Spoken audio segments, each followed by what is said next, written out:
do the celebrate for December. They say December don't reach. Every year they quiet. Nothing like December. Work no day. Every year they dry. Now make and do. So you know they be like this before.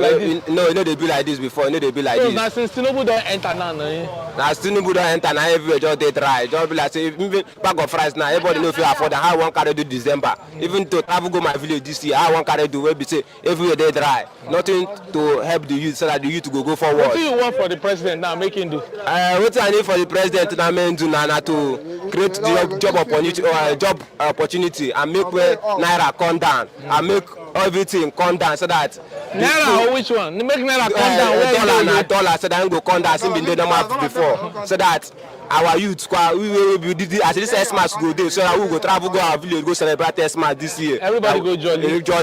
Celebrate this December well. Thank you. Government no one help us. But according to Mr. Buhari, he said we go find them. And now we don't define them already because you don't find Buhari now. We define them now because things not there like this when Buhari take for it. This is not going to be like this. So things don't manage it. They survive. They work. See our office, nothing come out. Video the office where they see our office, nothing come out. No work. Look at it here, nothing come out, no work. How we go take survive? Family man like us, now school don't open. December we don't come now, no. Nothing that happen, no work, no movement. Some people in they carry their motor for hand, they push, they go. They know they agree come again, work with their motor because of the fuel issue. What do you expect now from the government? What do you expect for the Buhari himself, for the Jagaba himself? What do you expect? They can carry the fuel issue down. Like carry and come down. So if I come down, 250, even though at 250 or 200, if you the manager and that, them say this high issue.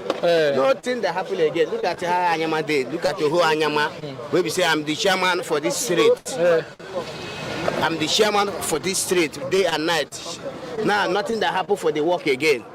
I go use get joy. December, how you feel? So this December, people go to December. Now see how December we run December. Nothing we see out. Nothing that happen. Master Jesus, you are the pillar that holds my life. Lily of the body, you are the pillar that holds my life. You are the pillar that holds my life. You are the pillar that holds my life. Lion of the night, you are the pillar. Chicanica, you are the pillar. Daddy, you are the pillar that holds my life. Lion of Judea. You are the pillar that holds my life. Walk anywhere. You are the pillar that holds my life. Hey, yeah. Master Jesus, you are the pillar that holds You my are. life. You are the Master Jesus, you are the pillar that holds my life. Jesus, Life difficult for average Nigerians. How is that fuel subsidy when what should have been done would have been to go after those that were collecting the fuel subsidy fraudulently to return the monies that they have collected? That would have been the solution, but we're not looking in that direction. I was determined to make sure that we got to the bottom of it and exposed everybody that was involved in the fuel subsidy regime. We have done a list, a compilation of their contact email addresses, and then their phone numbers. So we're going to call and also send them an email. And if you don't respond to the email, we also did a compilation of their addresses. We're going to send them hard copy letters, after which we're going to take them to court. Because we wanted to get to the bottom of it. So what did we do? Right at the point where we're about to send the emails was when I got this message about a probe by the House of Representatives. The House of Representatives ad hoc committee investigating the subsidy regime payments from 2013 to 2022 has said that the profiles of 23 oil companies trading in Nigeria are not known, according to data from the Corporate Affairs Commission. The chairman of the committee, Honorable Mustafa Ibrahim Aliyu,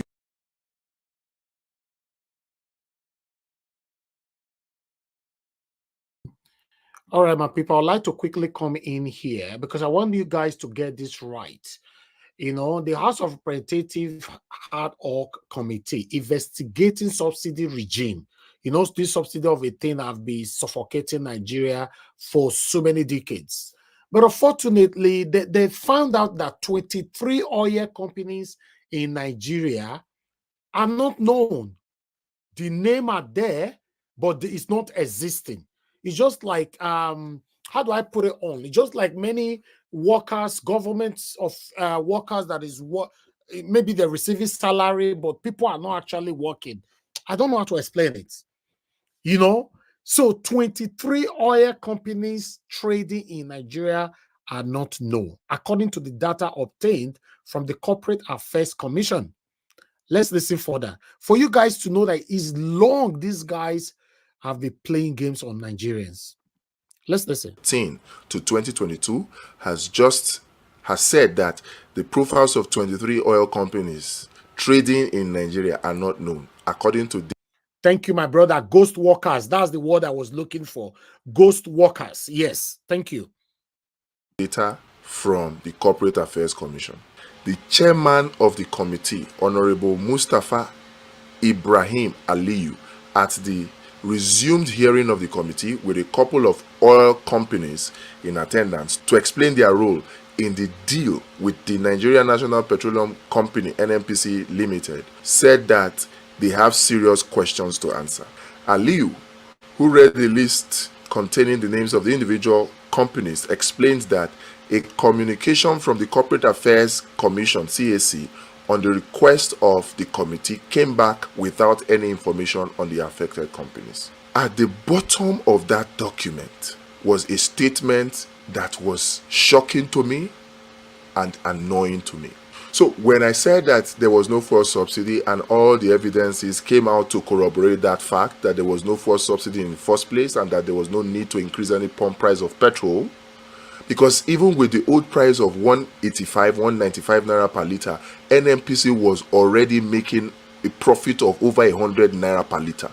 At 195, NNPC was making a profit of over 100 naira per liter. The studies are there, the empirical data are there. In the document that was done, that was presented by Dr. Agbon, it was stated there clearly. But since nobody will believe, since mainstream media will not believe, and the Tinubu administration kept pretending as if there was a fuel subsidy that they removed, we continued, only to find that the House of Representatives had set up an ad hoc committee to investigate this whole DSDP arrangement of the NNPC, and they had investigated this subsidy regime, and they came to some conclusions. And part of it is this annoying one that I will read to you right now, that Tinubu was made aware of, that Buhari was made aware of, yet they still went ahead to dance to the tune of the World Bank and IMF to increase pump price of petrol, to privatize, to devalue Nigeria's naira, to increase the school fees of university and unity schools in the name of signing the student loan bill, to privatize Nigerian company in the name of signing electricity bill. They were just doing all manner of policies to play and dance to the tune of the IMF and the World Bank. They still went ahead despite knowing what I'm going to read to you now. Look at it.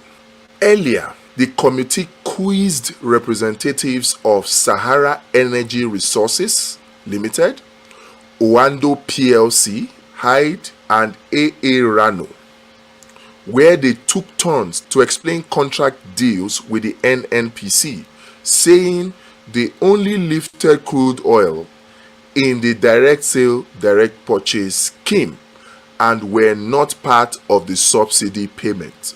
The oil marketers that were part of the DSDP arrangement, these companies I just mentioned, the Oando, AA Rano, Sahara Resources Limited, they were part of the DSDP arrangement. Now they have come out to say, oh, we only lifted crude oil to give to the refining component of their consortia.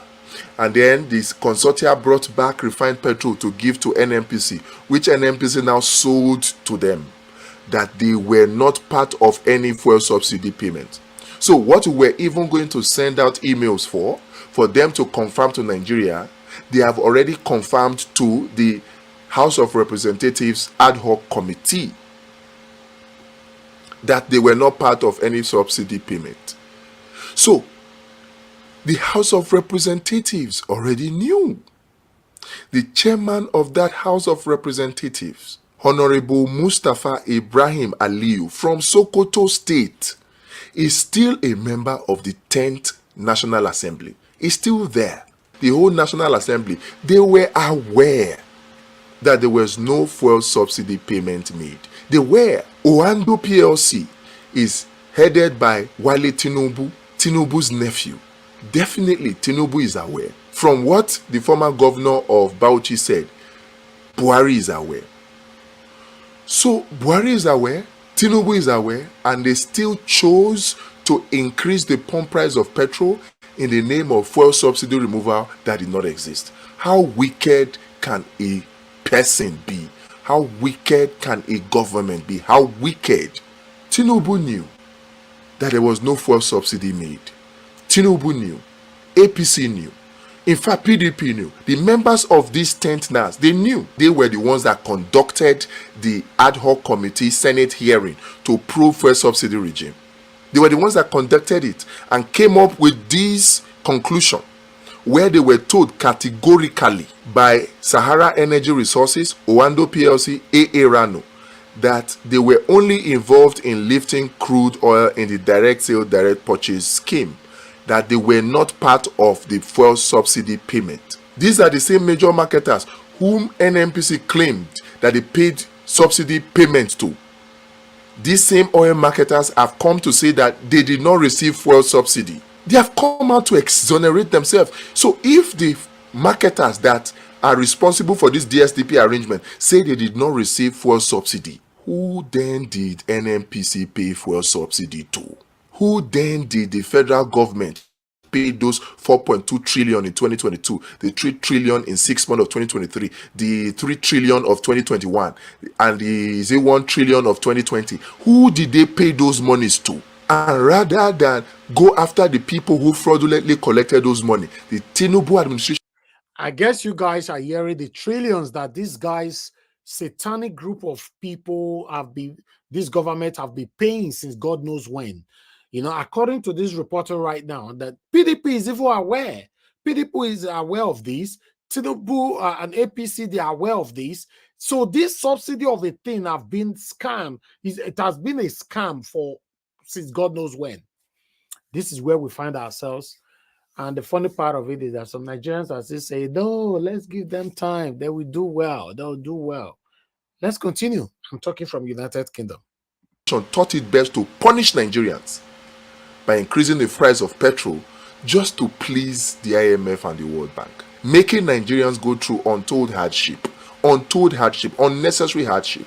We demand justice. The price for the pump price of petrol must be returned back to 195 naira, at which price the NNPC was already making 100 naira profit. It must be returned to reduce and reverse the inflation.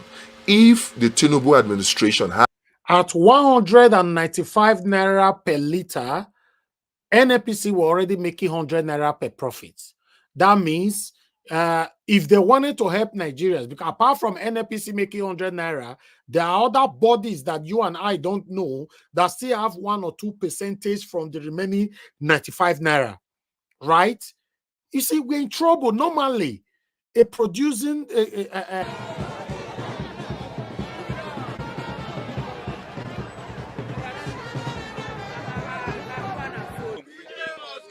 Nigerians stand united that Wike must go. He is an unnecessary distraction in the FCT. But President Bola Tinubu must remove Wike as Minister of FCT. He's bringing unnecessary distraction to the government. We as responsible citizens, we cannot accept this kind of uncouth, indecorous person to continue to pilot the affairs of FCT. His actions are avoidably controversial and hurting, and his diction has been foul, combative, and condescending, as if he is a deliberate punishment sent to the people of the Federal Capital Territory by President Tinubu. In Nyesom Wike's alleged penchant for land grabbing and cronyism has begun to emerge, as some of the land reforms are suspected to be targeted at dispossessing Nigerians of their properties and reacquiring them through cronies. There is tension in the FCT today under the brutal and sometimes criminal Wike is coming menace. His recent clash with the governor of Rivers State, Sir Sim Similai Puvara, isn't just a mere political disagreement, but a display of dirty politics that has no place in a civilized society. Wike's preoccupation with personal vendetta has diverted his attention from his primary responsibility, neglecting the critical objectives set by the federal government for the FCT. Wike's high-handedness in land policies, the revocation of lands, perceived animosity towards a particular section of the country, and the alarming manner in which lands are allocated reeks of high-level corruption. It is evident that the action of Mr. Wike do not align with the government agenda for reforms and development in the FCT. Mr. Wike's tactics, reminiscent of an emperor, which is exhibited during his tenure as governor of Rivers State. And these are detrimental to the progress and growth we seek for our FCT and the nation at large. Furthermore, Wike's disregard for decorum in media address and his reckless remarks without considering their implications on the administration are not befitting of a public officer, office holder. His lack of accountability and administrative failures are evident that his actions threaten to cause irreparable harm to the administration credibility. Therefore, we, the network of civil society for economic sustainability, call on President Asiwaju Bola Ahmed Tinubu to take decisive action to contain the excesses of Mr. Nyesom Wike. It is in the best interest of our nation that Mr. Wike's disruptive tendencies are addressed promptly to safeguard the integrity of this administration and ensure that the objectives set for the FCT are pursued diligently and without any distractions from any quarters. Let us start. That's what we have right there. But let's see, Wike have responded to this first. Let's go to that. Then we'll come back to the Ohanaeze. Yesterday, somebody told me that there are some people who were carrying placards.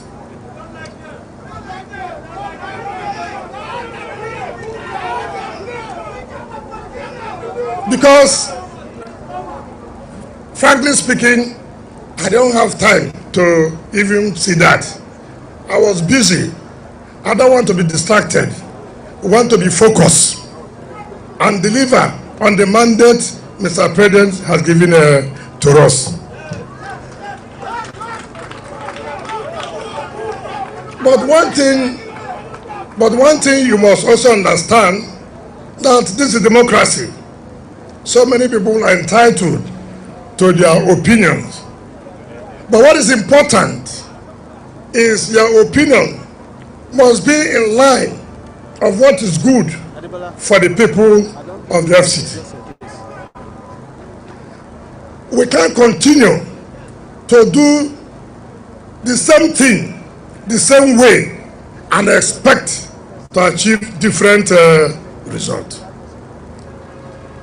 One of the big things about leadership is that you must be firm, you must be bold, you must be courageous to take a decision. And we have taken a decision to make sure our people are happy with this administration. We have taken a decision to make sure we do the best for the people as mandated by Mr. President. In policies you make, it may not favor so many people, but what is important is the generality of the people, not few people who benefit at the detriment of others. You know, when you bring a policy that will bring change, so many people will kick against it. Those who benefit, the few that benefit, will kick against it. But when you are focused and firm, they have no choice but to come back and align themselves with the policies of government. This is a hard time. We must take decisions, no matter how hard it is.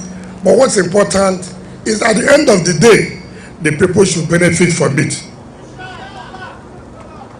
And so, let nobody bother himself that there are people who were paid, yes, they've collected the money, and that has ended yesterday. So we are used to all this. So nobody should be worried that people are demonstrating. If they don't demonstrate, is it devil that will demonstrate? So don't bother yourself. People must have work to do. What we want people to ask us, what have we achieved in these 3 months that Mr. President has given us? I don't get that. I don't get that. What have we achieved? Although that was the best I can see from that video, because I couldn't find the longer video. But nevertheless, I'd like us to move on. Thank you very much, my people. I appreciate you all. Good morning, good afternoon, good evening to you all. Before I will go on another video, let me quickly take on this, the Ohanaeze response here on this article. Then we take this from here. As you all can see right there, let me read this. Please press on the like button, my people. It's very important, and let our voices go far. As you all can see that our visibility dropped, you know, although not just here, everywhere, you know, visibility dropped. A lot of people lost interest in anything to do with Nigeria, you know, but nevertheless, press on the like button, my people. As you can see, FCT presidential candidate governor trying to distract Wike, Tinubu with protests, Ohanaeze. Who are these Ohanaeze? I first ask that day. Maybe we'll never get proper person we go explain that to us properly. You know, to be honest, because I've not been one Ohanaeze I still carry on that day way they talk, say, you know, they should stop demolishing houses in Lagos. And there's another Ohanaeze now that is saying they shouldn't listen to the Peter Obi and all that. They are distractors. I don't understand. It's just like Nadeco. We also, you know, having some argument over Nadeco the other day. We have two faction of Nadeco. You know, does it mean that there's two faction in Ohanaeze as well, or just one? Because I don't understand, I'm only asking these questions. So I would like to be educated on this. But meanwhile, let me take this. The Ohanaeze Igboho has said a governor and presidential candidate are sponsoring protests against the minister of the Federal Capital Territory, FCT, Wike. Ohanaeze said the protests are aimed at distracting Wike and President Bola Ahmed Tinubu from performing their duties. Thousands of FCT indigenes and had stormed the National Assembly calling for Wike's resignation over alleged land racketeering. Then they went on, speaking for the indigenous, Juan Adamu Kaba Matazu urged the National Assembly to probe Wike's policies on the land allocation, reacting Ohanaeze's factional Secretary General Ukeshuku Isigwozoro said the governor and the presidential candidate were sponsoring the protest to score cheap political goals. In a statement he signed, Isigwozoro charged the opposition political parties to allow Wike to focus on his duties and not politicking. According to Isigwozoro, the opposition political parties should allow Wike to focus on his duties and not politicking. The political sponsored protests in Abuja on Wednesday, 6 December 2023 were mobilized by an opposition governor and presidential candidate to score cheap political goals and distract Wike, who is one of the pillars of Tinubu's administration. Now, Ohanaeze they talk so. Ohanaeze they talk so. That he went on, he noted that despite Ikwere being Igbo, the Igbo would protect their own and asked Tinubu to ignore the antics of opposition parties to distract his administration. Say, now the Igbo, Ohanaeze, now they talk so. So, I don't say when it come like this, I really need to be educated on this Ohanaeze people. Because me, I don't understand. Sometimes they will day left, sometimes they will day right. You know, I'm confused right now, to be honest. I'm not joking about it. I'm confused. I want to be educated when it comes to this. But meanwhile, I would like us to move on, my people. Help us to press on the like button.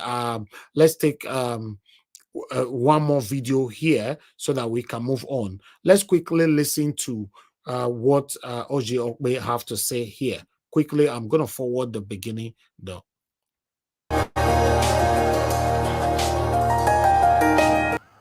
Can do it. Power to the And women. it's not surprising that a few years ago, you know, women. Power to the women. I love it. Presidential Lodge and another. The proposed budget shows that the president turn our attention now to the controversial 2024 appropriation bill.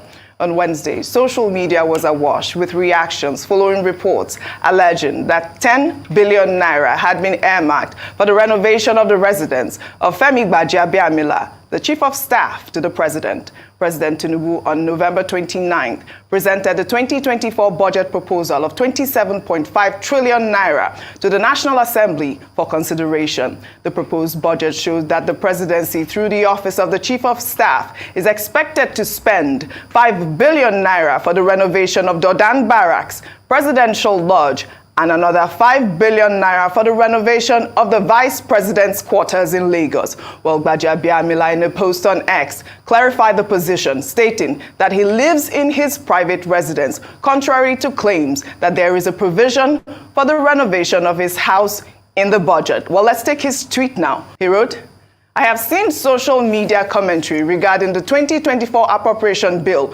particularly the provisions under the office of the chief of staff to the president. Owing to erroneous nature of these reports, it has become necessary to clarify that there is no provision in the 2024 appropriation bill for the renovation of any residence for the chief of staff to the president. I live in my private residence. The sums mischievously quoted by online bloggers and fake news merchants are for renovating the presidential quarters in Dodan Barracks and the vice president's lodge in Lagos to overhaul the information management and communications facilities in the presidency to meet modern standards and to provide vehicles for the staff of the presidency. The sum proposed for these projects are clearly stated in the budget proposal and bear no resemblance to the deceptive online commentary. Well, Gbajabiamila went further to state that Tinubu's administration welcomes and encourages scrutiny of government expenditure, noting that the budget proposal is publicly available. Yes, it is publicly available.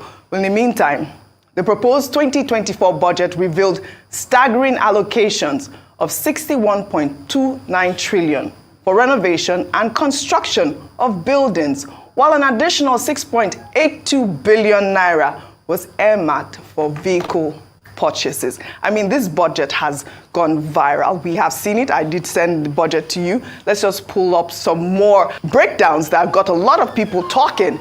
The first is 319.28 billion naira that was earmarked for all federal governments, MDAs, and presidency to be spent on publicity, welfare, medical, and miscellaneous. Then also another 61.29 billion, which I had just talked about, that was earmarked for renovation and construction of buildings. In case una no hear, make I tell some of una, because regardless of how anyhow you play them, we have gullible people that will never, or satanic people that will never want to understand. 390.28 billion naira. That money now for the medical bills for your leaders, your politicians, your satanic politicians, the government, their medical bills, their publicity, their welfare, and miscellaneous. Miscellaneous could even be their olosho, their girlfriend, and the newspaper, many more, and all that. Okay? So, but whether you like it or not, let me tell you, 390.28 billion. 9 them where they rule you go collect. Now their money be that. This will not get anything to do with us. We don't talk about 300,000 year. We don't talk about 300 million year. 390.28 billion for these people. See what the one you do that they did there. You understand? Then they now budgeted another 61.29 billion for renovation, construction of buildings. Which of the buildings? Which buildings? Of buildings now. So they're talking, right? 61.29 billion. So if you add that 61.29 billion to the 319.28 billion, we already have about 300 70 billion. Rough estimate, about 370 billion. Now we get here for let's hear more. Let's hear more. Then another 20.52 billion naira that will be spent on the presidential air fleet. Okay, in case you still asleep, now they never talk about me and you since, so in case you don't understand.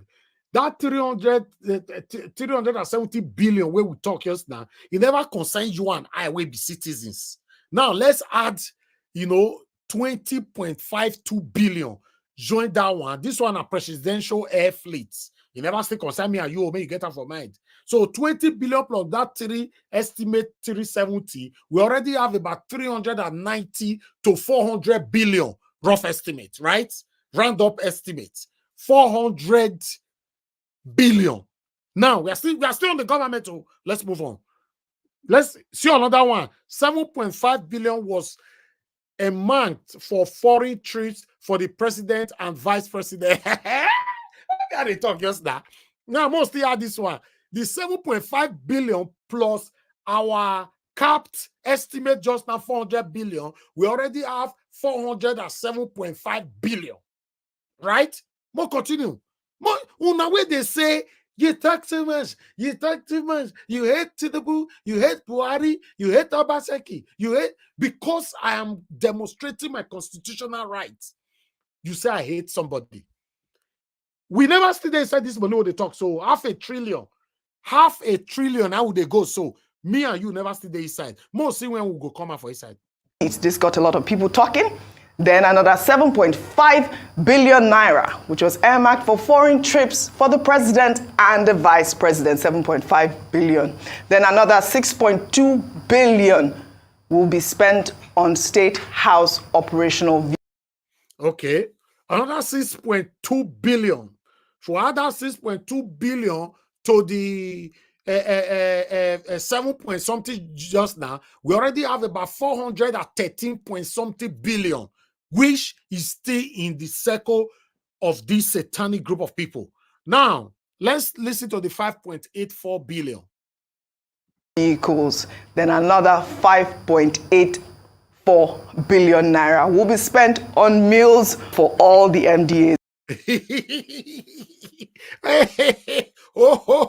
Okay, now you can see that we have another 5.84 billion. This one are for food: pounded yam, turkey, chicken, which one again? Ice cream, all this one for meal, for all the MDAs.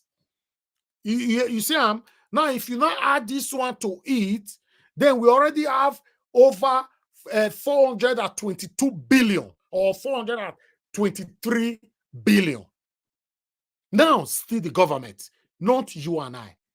Then, my surprise here is that at this particular moment, we still have gullible people that we come here try to hack our platform, insult us on our emails, on our WhatsApp, everywhere. Like, I don't understand. We are fighting for most of you. Yes, if I mute today, I don't want to talk about politics anymore on my platform. I'm telling you, it's not going to take me a month to divert all my followers into whatever I will produce on this platform. It won't take me. There's a lot of things I can talk about. Yes, of course, I can stop. In fact, in case you're not aware, you don't make anything from talking about politics. Go find out. You don't make anything from talking about politics. There are so many other things you talk about that people have interest on. In case you're not also aware, in this postmodernism, people prefer to listen to other stuff that you see as irrelevant than to sit down listening to politics. Most especially listening to politics in a country where your opinion is not important. Yes. So I live in one of the best countries in the world. That's where I live. I can choose not to talk about the things that's affecting Nigeria today. Now, why you guys attacking us, insulting us, that's what I'm still trying to know, because I've never in the history of my career presented false news to anybody. I've never. Whatever I present, as we are listening to Arise right now, we are third parties. I'm analyzing it to let you know that these people have allocated almost 430 billion, half a trillion naira for themselves, and you and I, we are not there.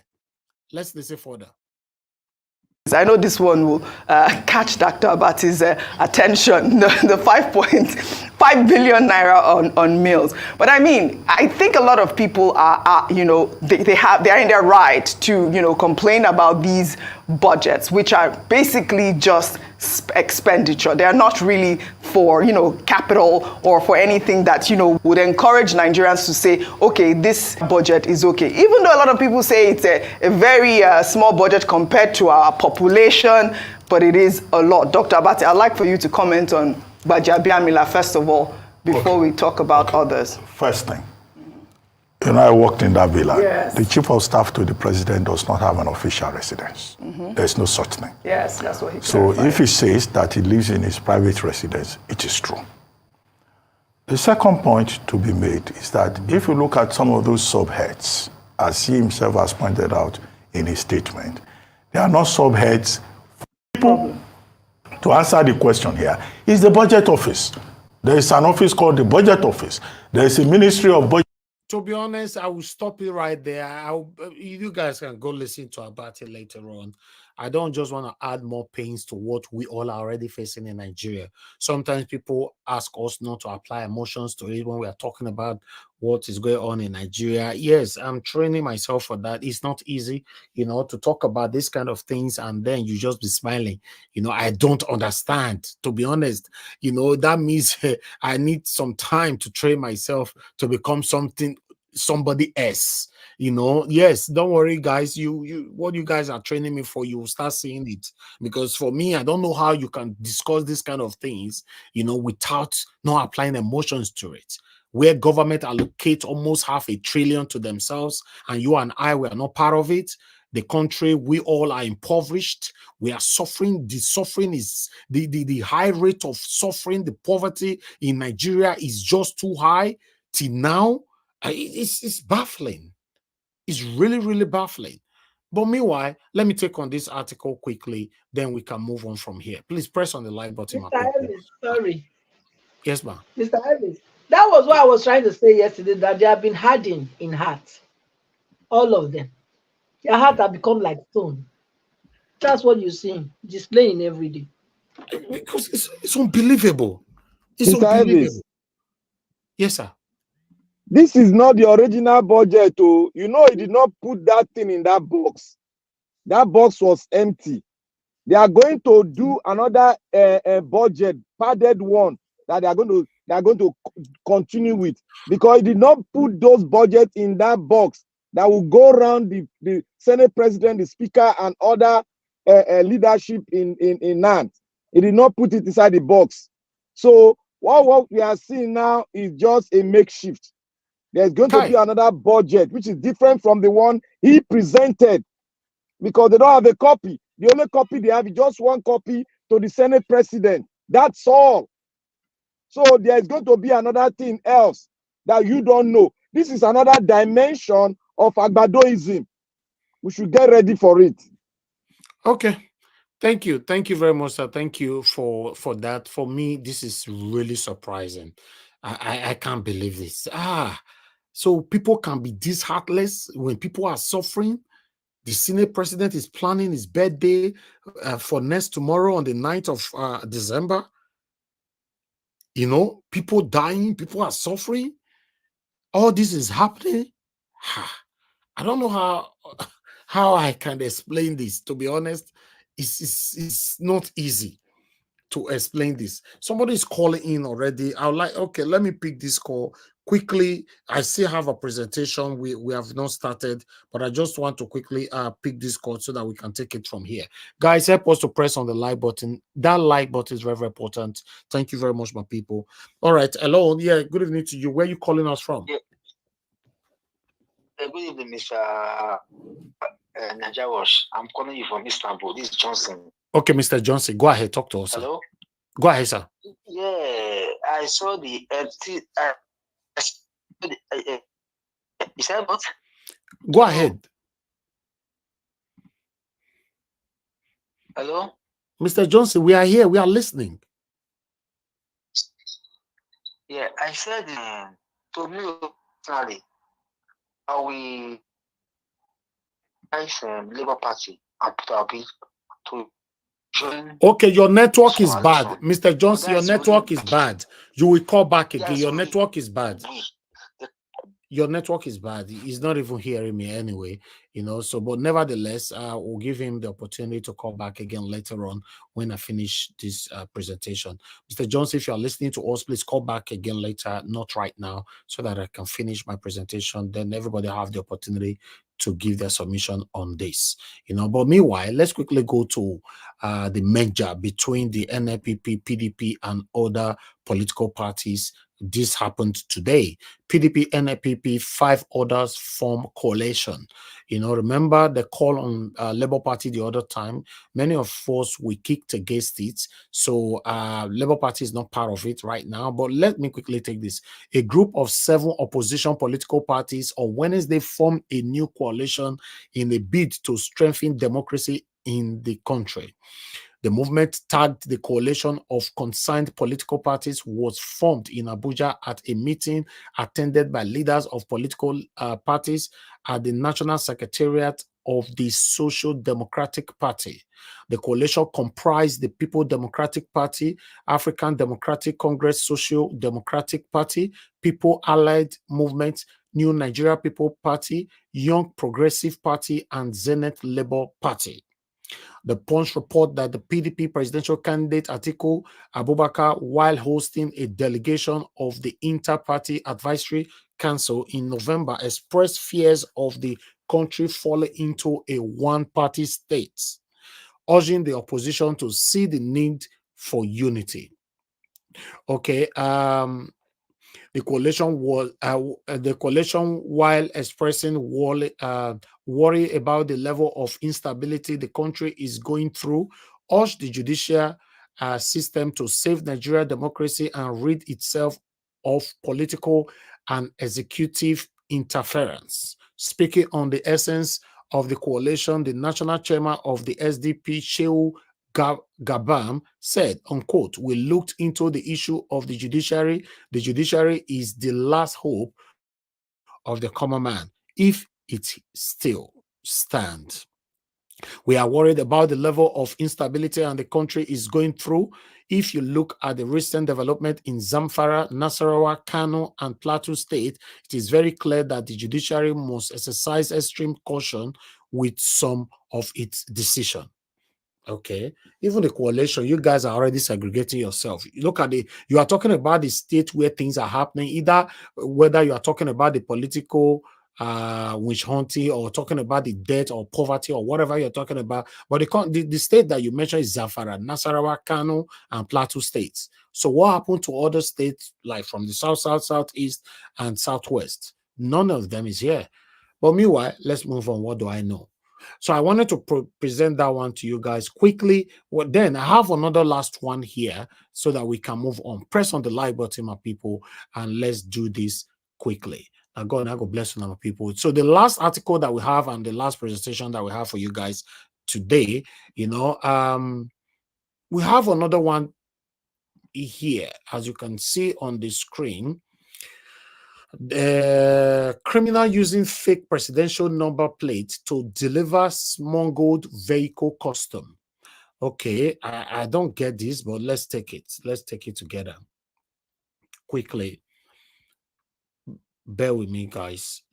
Okay, let me quickly take what they're trying to say here. Distraction everywhere. Okay. Controller Nigeria Customs Service Federal Operations Unit Zone B, Kaduna Chedi Wada, has lamented that smugglers have been using fake presidential number plates to deliver vehicles across the country. According to WADA, they have also been dubiously using such fake number plate belonging to various state and local government, MDAs, emirate councils, and other government institutions. WADA disclosed this when he received Basha Rabe Mani, Zonal Manager, New Agency of Nigeria, Kaduna Zonal Office, who paid him a courtesy call in Kaduna. He said, unquote, customs will not relent. We will continue to do our best by not allowing smugglers to use the old tactics of using the presidential number plate and other government institutions to smuggle luxurious vehicles into the country. This is one of the menaces we are having. It is saddening how vehicle smugglers are ridiculing the apex seats in the country by using presidential fake plate number on newly smuggled cars to deceive customs. Okay. I don't get this, like I said, but it's good we pass it on right here for you guys to know what is happening. But meanwhile, I have another one here quickly that I would like to take, which is the last one. I'm not saying my last one, then they finish. I know some people talk and I say, you first talk, say last one just now, but bear with me, guys. It's for our own good. But this one is for Sunday Igboho. This is for Sunday Igboho. I'm just going to quickly take this so that we can move on as well. Okay, as you all can see right there, court orders Benin Republic to pay Igboho 20 million CFA override violation. Okay. Okay, let's quickly take this. The Economic Community of West Africa State, ECOWAS, Court of Justice has ordered the government of the Republic of Benin to pay Sunday Igboho, popularly called Igboho, 20 million CFA for unlawful detention. The court ordered that the money should be paid within 3 months. Igboho had on February 10th filed an application before the court challenging his arrest and detention in the French-speaking country. Judgment in the suit mark CD blah blah blah blah blah blah blah was delivered by a 3-member panel of the court. The ECOWAS court also directed the country to comply with its order and report back to the court with evidence of payment. Background, okay, I'll leave that right there. But meanwhile, congratulations to Sunday Igboho anyway. But what happened to Nnamdi Kanu? Who is speaking from Nnamdi Kanu right now? Because as you can see, a lot of people are working so hard for Sunday Igboho. A lot of people work so hard for Sunday Igboho to be released. In fact, if I have to be precise, or rather to be specific, a lot of top Yorubas wings, they work so hard for Sunday Igboho to be released. He's released now. They are still working hard for him to be compensated. But now I want to know who is speaking for Nnamdi Kanu. That's not the topic I'm talking about today, but I'm just putting it in because these are the two people that I respect that were fighting and speaking for the voiceless people in Nigeria. Nnamdi Kanu and Sunday Igboho. Now Sunday Igboho is released. Who is speaking, for Christ's sake, right now for Nnamdi Kanu? What do I know? Let's move on. Thank you very much, my people. That's all I have for you all today. Press on the like button, help us to share. I'd like us to start talking right now. For those of you that were asking for a link, I'll post out the link again shortly. For those of you that were calling in, I'll give 20 seconds, for you to call in now before I start calling on my panelists. 20 seconds, 1, 2, 3, remain 10 seconds. 10 seconds left. If nobody call in, I'm going to start calling on the panelists for them to talk to us. Thank you very much, my people, right there. I appreciate every one of you. Continue to do your part. Speak out. Let people understand what we all are facing in Nigeria. This is not funny anymore, even though it has never looked funny, but it's still not funny, with the way what we all are facing in Nigeria right now is really, really, really disheartening. These guys are located, that is what is on the book. They are located 500 billion naira for themselves why people are languishing away. Let me call on the first person on the panel to speak to us. Give us a mandate, my brother. Thank you very much for joining us. Good evening to you. Please talk to us. Thank you very much for the time. Greetings to everyone, people on the comment section all over the world. Greetings and greetings to everyone. Well, I think on the last story that you just shared,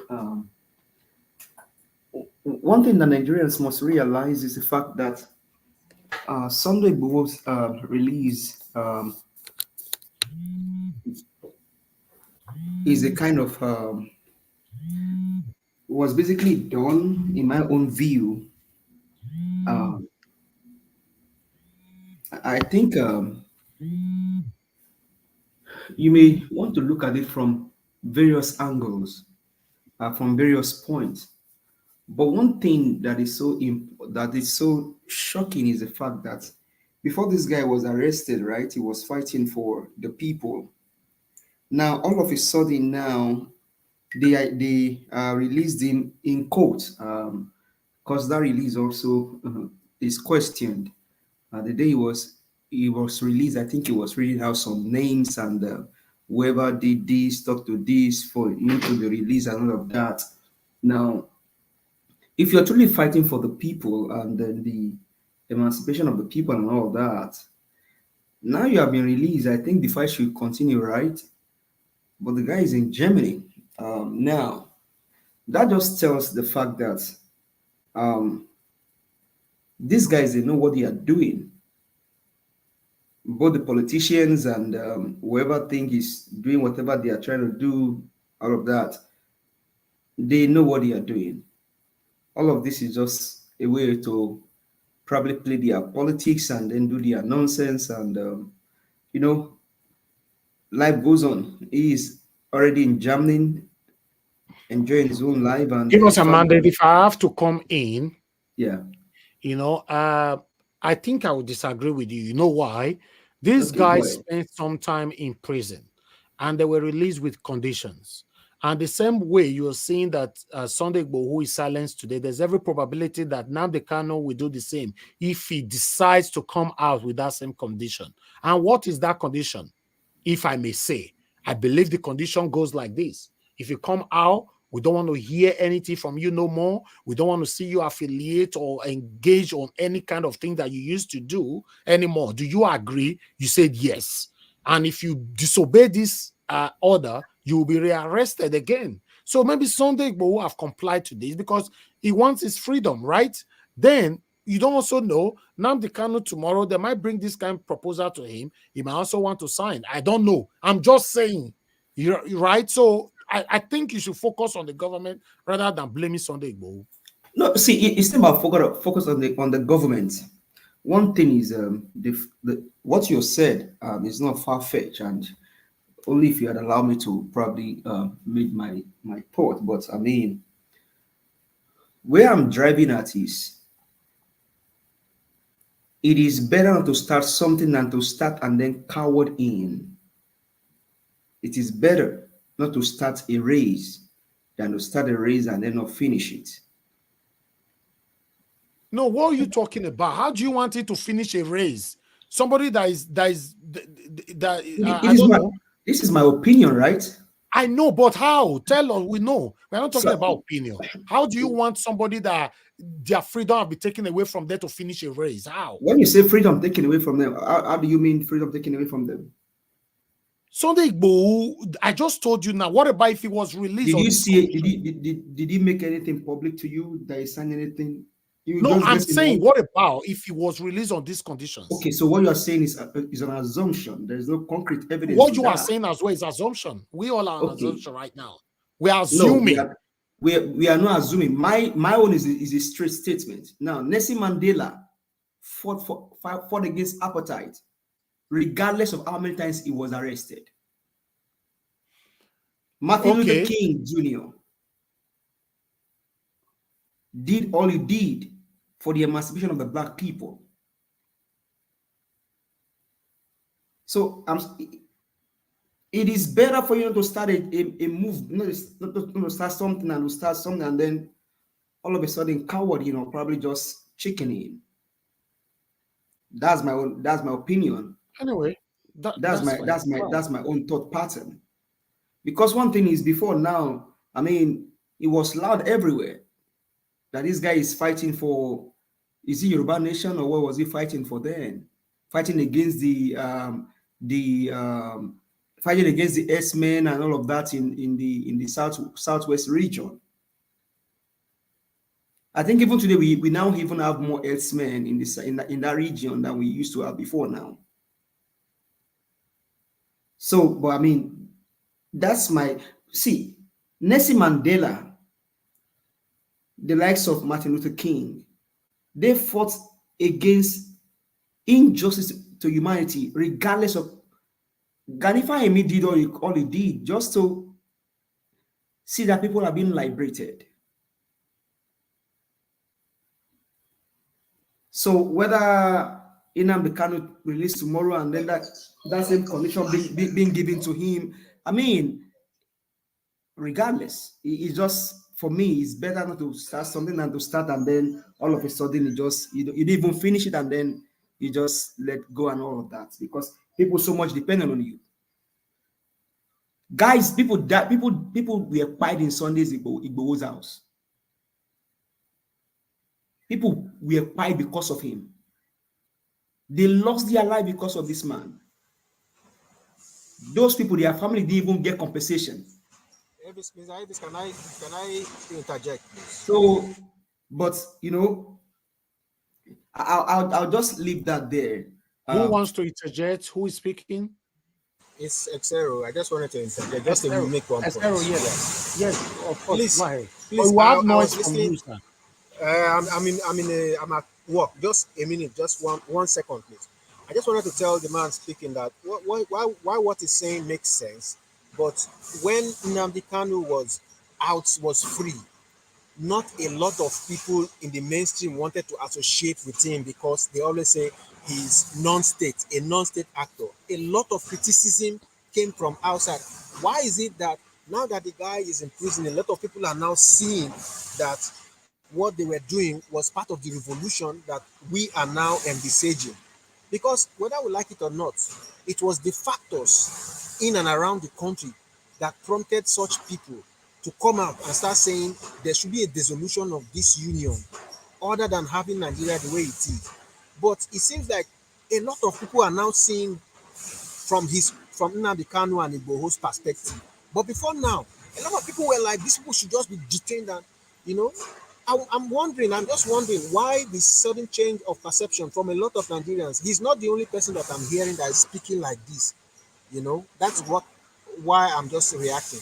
Okay. And that's why. So now that what you just said now will now buttress my point. Then if you're standing for the people, you should continue to stand with them, because the people already are. There was a force already for Sunday Igbohos and all of that. There was a force already behind him. But the government releasing him, there may have been something said, okay, this and this, and he wanted to live his own life. He will go, but this just shows that if you're going to stand for something, stand for that thing to the end. Now, going to give us a mandate. If I may just add to what you said or join you to echo it. Go ahead, madam. What you are saying is that if you want to go to war, you must count your cost. You must count your cost if you want to go to war. Otherwise, don't go. Don't go. You can't start something like this and then they come and offer you something because they've threatened you or whatever, you back off. You must count your costs. You must be able to say, even if you watch your life, you will lay it down. Otherwise, don't start it. So I agree with you. Okay. I mean, Mr. Elvis. Yes, sir. Why are you still doing what you are doing today? Why are you still here on this whole thing? Right. Let's leave that. Let's move on. That's a good question, Mr. Elvis. let's move on. If Tinubu approaches you with billions, will you change? No, I trust him. He will not. No, He will not. He will not. I trust him. He will not. And that's why people like me can come out here and still speak, still make my voice heard. I mean, I live in the United States of America by God's grace. I have two passports by God's grace. It's just by God's grace. Whatever goes on in Nigeria, does it bother me that much? Maybe maybe yes. All is just by God's grace. But I'm doing what I'm doing today, regardless of where I live, or because I believe that something needs to happen. The country should not be run the way it is run today. And that's why you can easily see, okay, why do you think some of us don't go to some other platform to go speak? Because they don't stand for the value that we believe in. They don't uphold what we uphold. You see, what I'm even saying is not even about these people offering anybody money. I'm saying, do you know if for any reason Sunday Igboho's family or anything have been captured, or I don't know. I'm just saying. Mr. Elvis, what you're saying is 100% correct. Should we see those documents? What you're saying is right. What you're saying is very, very true. But what we are saying here is that the fact that if we're going to do something, and I think that maybe even buttress what the first speaker and then Madam Pajia said, because one thing is either I go in or I don't go in. It is either I go in or I don't go in. And people may say, the man speaking, why don't you go and do it? Let me ask you a question. If Nnamdi Kanu is released today and he has decided to stay mute over what he was doing before, so will you guys start insulting or stalling him? That is what he chose to do, and he's entitled to his own opinion. But that is what it might looks like. Well, it may. You are only guessing now. Let's see what happened when Nnamdi Kanu is released. So hold on. Somebody is speaking. Your voice is very low. See, Xero, go ahead. Can I interject again? Is it loud now? Yeah, go ahead.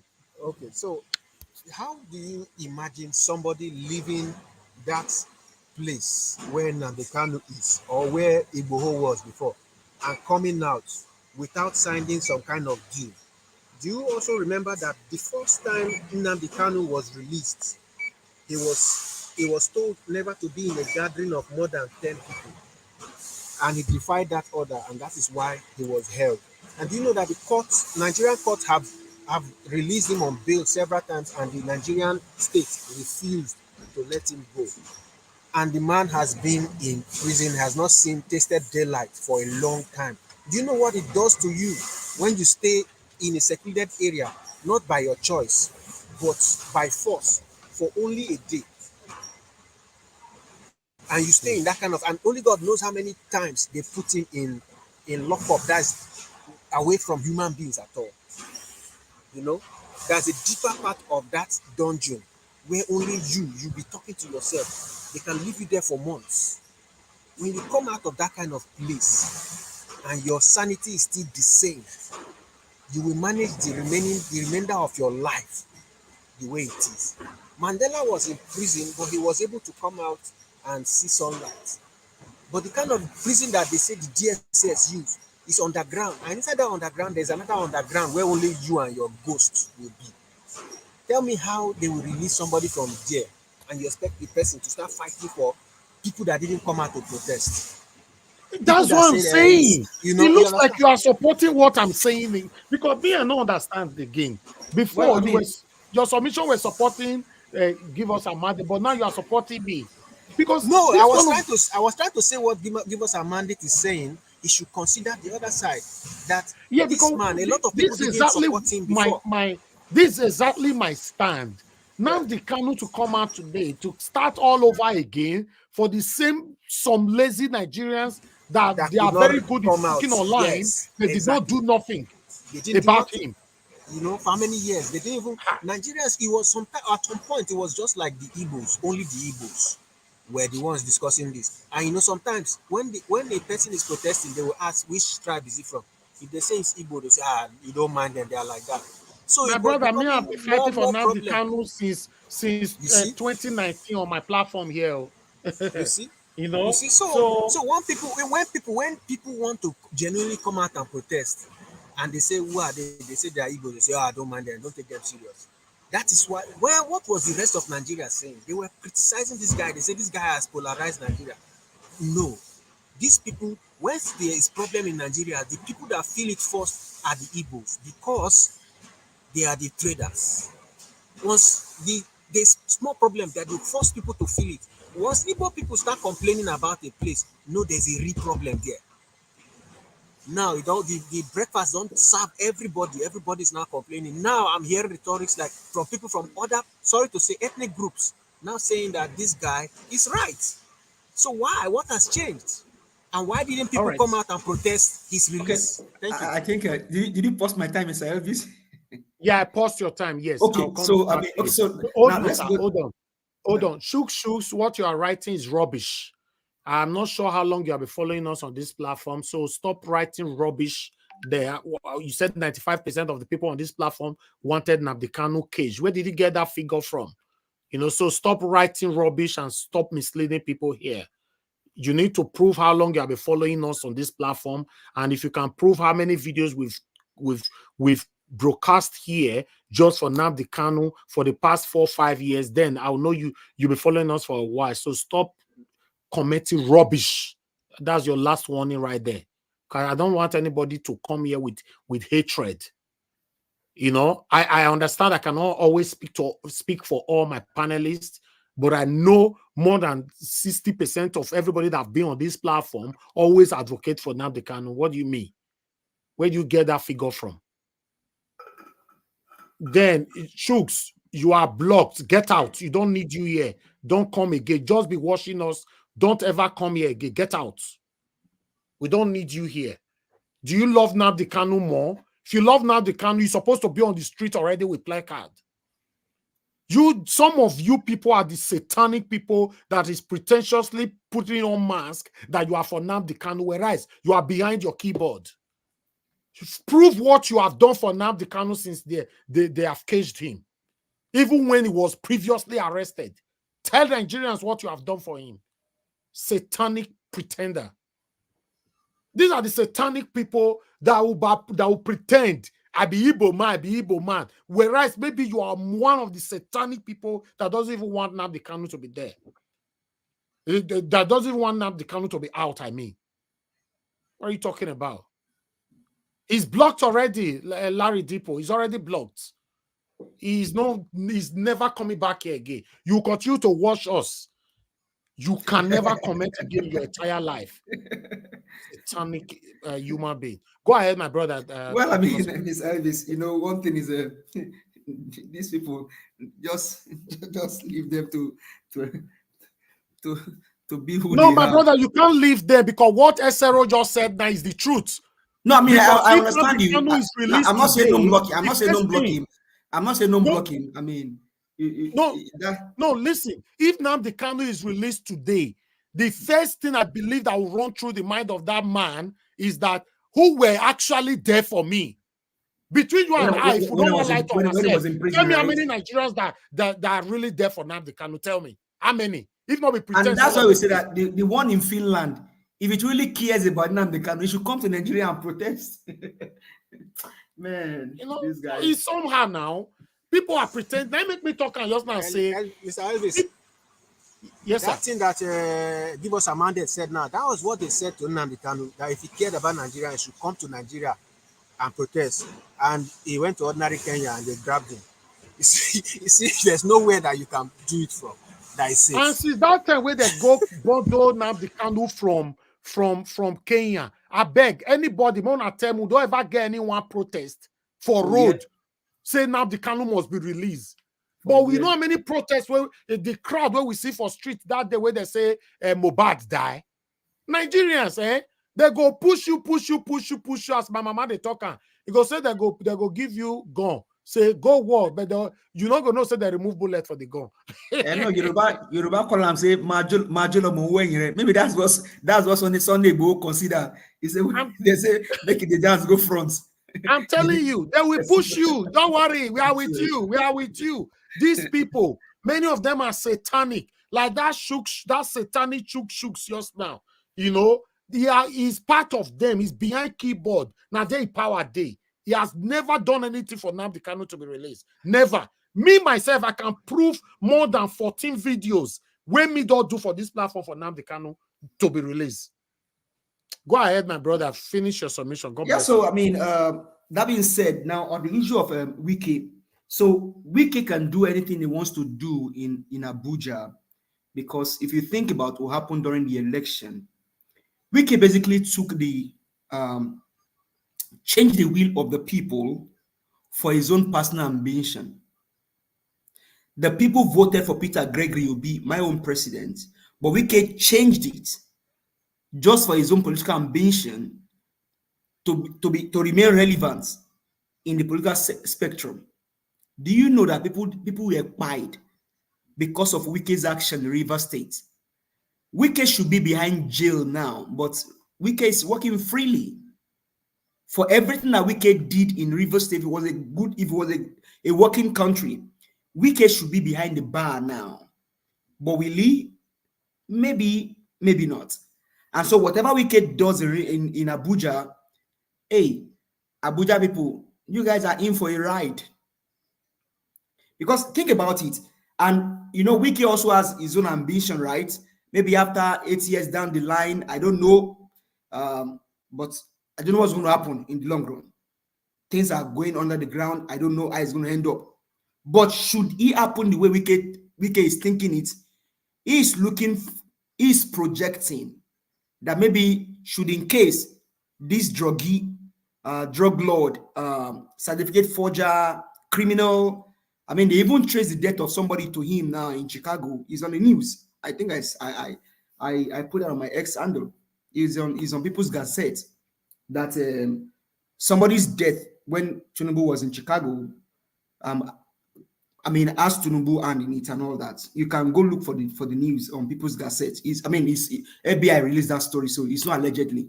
So Wike will be thinking that after this guy maybe leaves the government, then he's going to be either the vice president or the president. So, and that's why he's pressing on the need why they have to build the new residence for the vice president. So he's trying to work ahead for the future. And so Abuja resident, the only thing that you guys can do is to press hard. And it should not be limited to Abuja alone. Nigerians need to press hard. These guys need to be chased out of power because they don't even get the power in the fort. It wasn't given to them legitimately. They wrote themselves into power. So whatever Wike is doing, he will do times 10. Nobody will hold him for it. Now, we said something here yesterday about the sudden death that happened in Kaduna. It is over 48 hours now, if not 72 hours. Nobody, no head don't roll. After 72 hours, over 200 people died. No head don't roll. And that's why I was telling Black Panther yesterday, it is possible that this guy there was not even anything from the desk of the supposed, in quote, the commander-in-chief of the armed bandits, that the bomb should be released or not be released. No, whoever did that thing did it on their own will. Because this government is an illegitimate government. Anything can happen under this government. Now, you now brought up the issue of a budget. But Amila will do what he's doing, because if you look at the budget that the drug baron and then the head of terrorists got, but Amila will inflate his own because nobody is accountable to anybody in this government. You now bring it down to the likes of Akpabio. This government is just a government of nobody. Anybody can just do whatever they want to do without being questioned. So, and I said it here some days ago, it is possible that, for example, somebody can hold a cold iron, stand on top Milan Bridge, and then just release the tablet in the cold iron, and they take the person to court and say, judge will say, Mr. Sakiru, why did you do what you do? Yeah, Sakiru said, no, guy, it wasn't me. Oh, it was the cold iron that released the tablet in itself by itself. Oh, it was not me. Round up 1 minute. Because it's been proven in this government, it's just a government for anybody can choose to do whatever they want to do. Nobody can question anybody. And so whether you make noise about the budget or not, these guys don't care. They just presented an empty box to the house. They are going to now sit down and begin to put in the real thing. They will end up in the long run not even giving you the real budget. That means Nigeria may not even in the long run know the real budget. So what you are doing now is they are just throwing numbers in your face. Just throwing numbers in your face to give Nigerians, okay, Akarani, Emoje, they will give you Akara today, give you Akara tomorrow. They will serve you plantain tomorrow. Oh, you guys continue to eat. But they are doing the real thing. The real damage is being done behind the scene. They are doing the real damage behind the scene. So in the long run, Nigerians may not even know the real budget. You may not even see the real budget because what was presented is an empty box. So they are padding the budget now. They are doing all they could to pad the budget. They are doing all they can to get all of their things into the budget. So Nigerians, like I said, I care less about what we say here, but I care more about the actions that we are not taking. Thank you very much, Mr. Elvis. God bless you, my brother. Thank you so much. That last word means a lot. You care more about the action that we are not taking. Yeah, that's the truth. Dr. Alexander Gomez, thank you very much, sir. I really do appreciate you. Thank you for appreciating me and for your continuous encouragement. May God bless you, sir. Thank you. It's good to hear from you. I would like to respond to there's somebody that commented that Godwin Obina. Godwin Obina, I agree with you 100%. You are right, because that is your comment right there. I think Nnamdi Kanu did not hate Nigeria, but it is just because bad leadership and sentiment that make this country not moving forward. I think Nnamdi Kanu was right. Of course, any person who gets sense knows, say, the way the Nigerian government have been treating us since Nigeria was created can push anybody to the wall. Except say you don't get sense. Like that shook shoes where they hide other imposter, where they hide other shook shoes, not be Igbo man, if you go find out.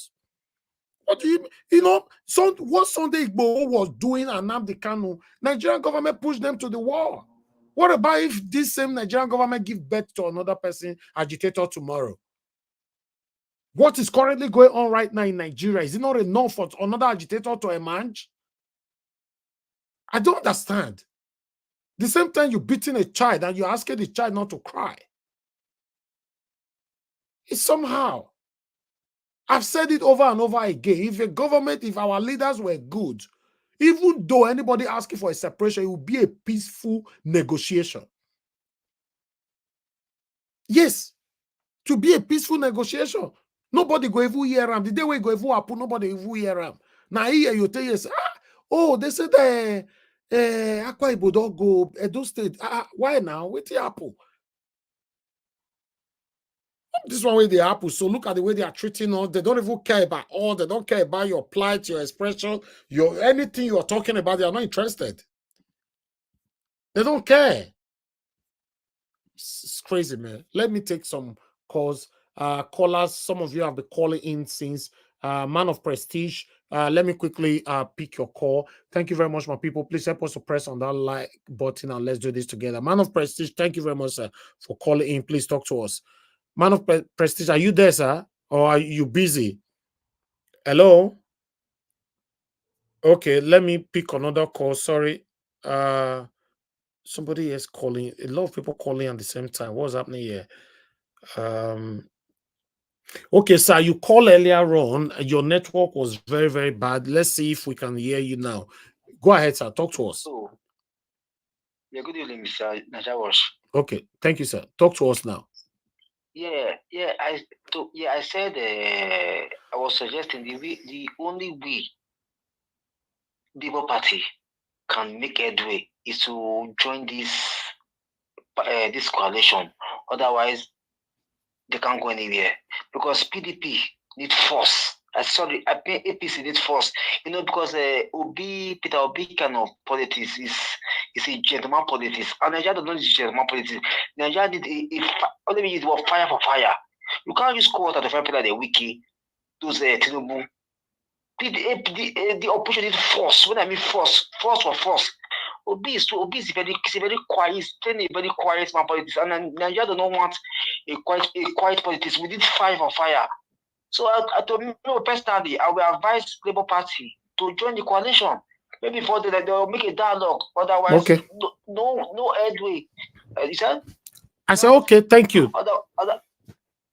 Otherwise, no headway. You know. Okay. So that's just my suggestion. Thank you. Thank you very much, sir. God bless you. Thank you. Thank you. Yeah. Okay. All right. Let me move back to. I got Mr. Shimize. You called in. I'm calling you back quickly. I just want to return some about 3 calls. If you guys don't pick on time, I move on to the next person. All right, guys. Please bear with me. Let's do this together. Okay, you are not picking right now. I don't really like calling somebody and you don't pick on time, so I'm sorry. You know. Okay, let me come back to the panel again. You know, let me come back to the panel. I would like us to give opportunity to hear from Madam Patricia. Madam Patricia, good evening to you, man. Yes, sir.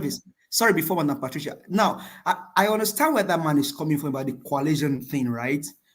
But have you heard the late story coming out from Kano State about what NNPP is doing? Now, I think they are even the one now saying that they are associating themselves from the governor that is fighting his own legitimacy. So when we talk about, I'm not against coalition, right?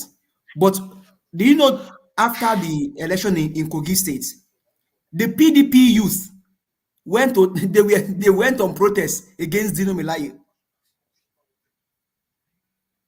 Okay. So I mean, all those one are sponsored thing now. Whether sponsor or no sponsor, it's creating a story out there. Let me take this call, sir. Yeah. Let me quickly take this call. And hello, can you hear me, sir? I'm not with my phone. Okay, that's fine. Go ahead. Talk to us. Good evening to you, sir. Talk to us. 2 minutes. Yeah. Niger Watch. Greeting. Long time. Thank you, sir. Yeah, good day. Go ahead. Hello? Okay, yeah, Niger Watch. What you say, you know, about Nnamdi Kanu is pure. You know, I love when people say the truth. Yes, also so many people that say Nnamdi Kanu, so many of them are not doing the fight. They are just some of them are the one that sold him to Nigerian government. Some of them. But you say he said it all. It's not about Nnamdi Kanu say one thing. He said, I need 100 people. And they haven't get the 100 people to work with. So you believe that when he said that thing, he sees.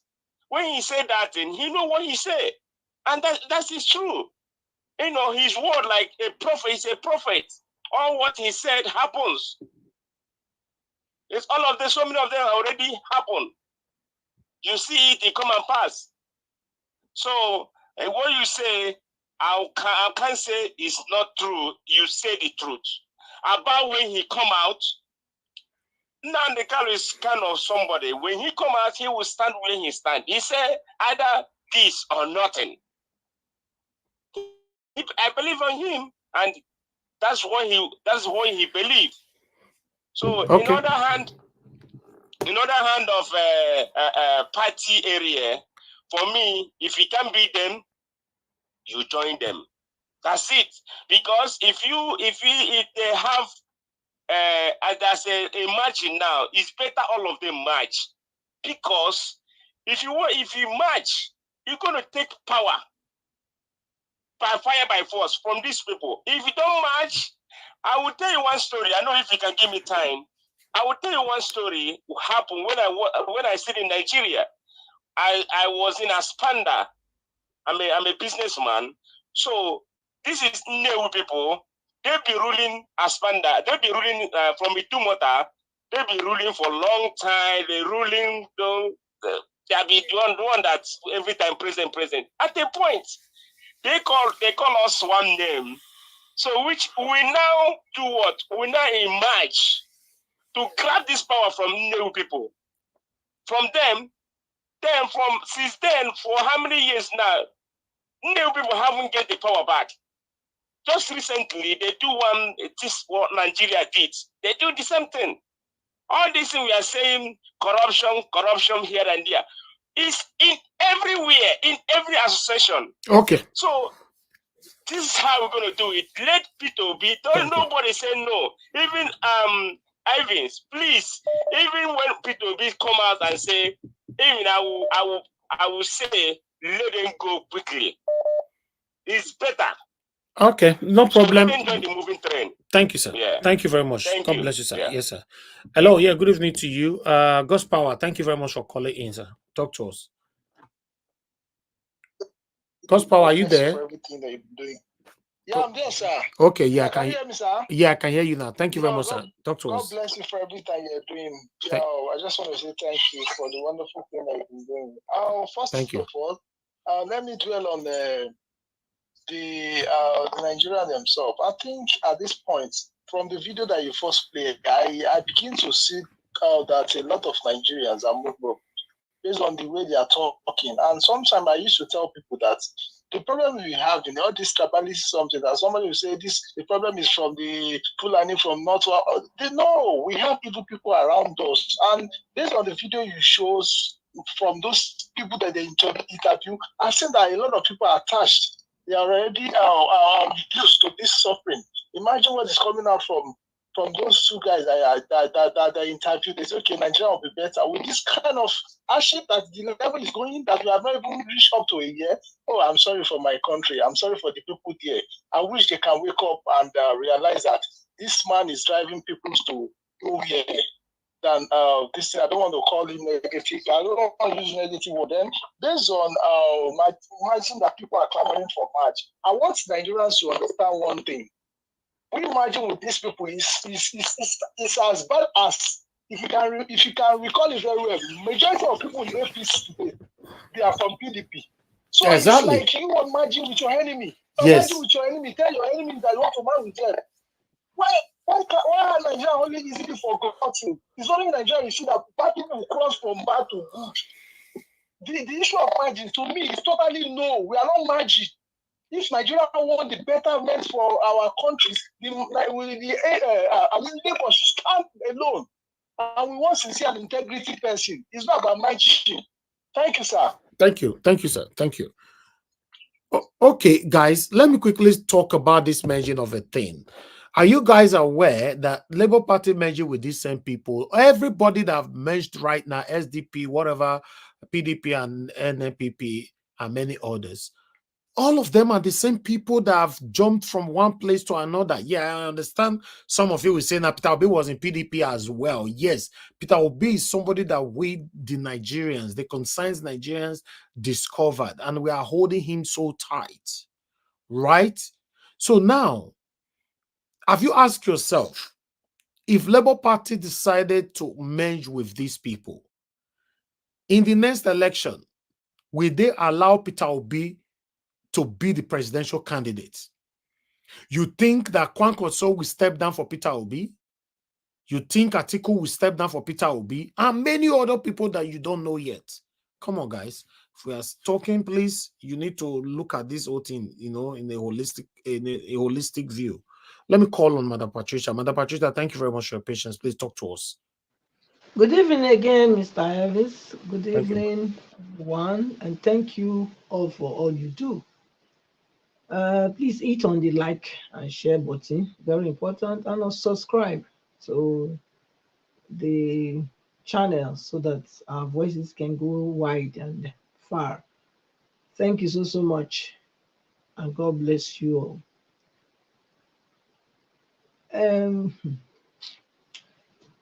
What am I going to say? Is it from the Wike one, we are one start safe, or the Meji one? I think I will take the Meji one first. Just start from the Meji, that's fine, yeah. Yes, I think I will start from the merging for me is a no-no. Why not? You see, a leader is not all the time one that is in the front seat. You know, a leader can be someone that steers the ship, though he has captains that are actually doing the work, you know, but he is on the background giving the instructions. For example, Moses and Joshua, you know. So this can be seen. Moses is the leader, but Joshua was the one that went to the war front. So I think it's time the obedient movement create a party that is particularly for people like me and you with like-minded, well-meaning Nigerians. And let's leave this Labour Party in their own quagmire. Because everything that happened, honestly, if we want to look at the whole thing, analyzing all things, I don't think Labour Party is 100% innocent in all that happened, all that transpired. I don't think so. Maybe people might, want to prove me wrong, but when you look at all the happenings, the antecedents, you can see that there is a hand of people collecting something somewhere, and so I'll leave it at that. But I think it's time for Mr. Peter Obi to look at steering this momentum that is gathered as obedient, this movement, and detach himself from the Labour Party. It doesn't matter. He doesn't need to contest. If that being the case, we need somebody that is outspoken, somebody that is like a warrior, like in the front. But he can be the one on the background steering this ship. So that's my own suggestion, and that's my opinion to what I think we should do, instead of even having Labour Party stand on its own. Labour Party stand on its own, there is no way, I can tell you, because there's so many controversies with the Labour Party itself already. We saw what happened, all the shenanigans, Arab Bambi, then the other one. Come on, where does that happen? Just look at the whole thing that happened during. No, there was so much drama about the Labour Party and the Abure is no longer president, national president, chairman, the other one. Oh my God! When you thought you finished one, another one started. In one party. So we need something that is that we can say it's ours. Obedient movements. Okay, maybe they should add another thing to it as well. The obedient new Nigeria, the new Nigeria whatsoever. Anyway, we'll find a name for it. Obedient new Nigeria something. We have to come together and create this party ourselves, form it, and then let Peter Obi, let our principal be the one that is steering the ship. You understand, with the vision that he has, and pick people in key places. And so I think that's what we'll do, not this merging of a thing. I don't think that will work, because all the people that are coming from all those places, they are still the polluted and corrupted seeds. If you are not like the other one, somebody called and say, if you cannot beat them, join them. I don't believe in that. I don't join because I cannot beat them. Rather, I will find a way of staying ahead of them. That's how I work. I can't join you because if I don't have the same ideology with you, I cannot join you. It's not possible. So that will not work with me. And if there's any measure for me, that's the end. I'm not interested because I don't see how they are going to change. And we already saw the undertones based on what they were already hearing now. Nasarawa, Kaduna, Kano, or whatever. We already heard them then, what they were calling out on. So it's already a segregation. There's already a division before even they started. They already are already picking and choosing where they belong and where they don't belong. So how can you fit into that? So that's my take. And then coming to Wike. Yes, Wike is bad. Wike is naughty. Wike is whatever. But I want to go back to what we saw when he was first made a minister of the FCT. Yes, Mr. Tinubu's regime brought Wike. Wike rigged the election for Mr. Tinubu. Yes, I agree. I'm not disputing that. It was everybody saw it. Okay, but now the fact is that Wike is the minister of FCT, and we know the kind of voices that came from up north saying that, oh no, Anifide should not be in charge of FCT. So now, when we see these things, we need to take it with a pinch of salt. Yes, he's made his what do you call it, portfolio clear that this is what the mandate he got from his boss. That whoever build on the wrong place, their building will come down. That's what he stated from, I think it was even the first day or second day that he was in that office. So if this is happening now, people are coming out and shouting after what we heard also that it's not supposed to be because it's an infidel, because it's a Christian, So if we are saying this now, then it will make me think that this is all a conspiracy against him as well, because of the antecedents, what has gone before, what we've heard already from this same group. Now they've grouped themselves, calling themselves, whether the well-meaning, whatever they call themselves. But, the thing is, yeah, the first intention, the first comment you make will always set the tone of what follows. So all this that we are seeing, they are all also the same people that have said it was not qualified because it's an infidel, according to them. They are the same people stirring up these groups to come up. That's my own opinion. That's my opinion. And I don't think I'm wrong. I don't think I'm wrong with that. So Wike is naughty, yes, I agree. Wike is whatever, I agree. But Nigeria is for everybody. And a particular place must not be dominated by only one group of people. So for now, Wike should stay. If you ask me, he should stay. We all own the Nigeria. I beg. When we look ourselves eye to eyeball and tell ourselves the truth. Wike is not yes. Now he feed themselves. Now he feed them. If not be Wike, who want one? Who should that minister get that two head we go stand there? Men they cry. I beg. I don't feel so. I beg. Me myself, I don't tire. Thank the you. The whole team said, thank you. Madam Patricia don't scatter table. Oh my God. Where you tire they go? You think they your forehead, Nigeria. They tire go anywhere. You want clean them? Or you are tell about God now? Madam Patricia don't scatter every table finish.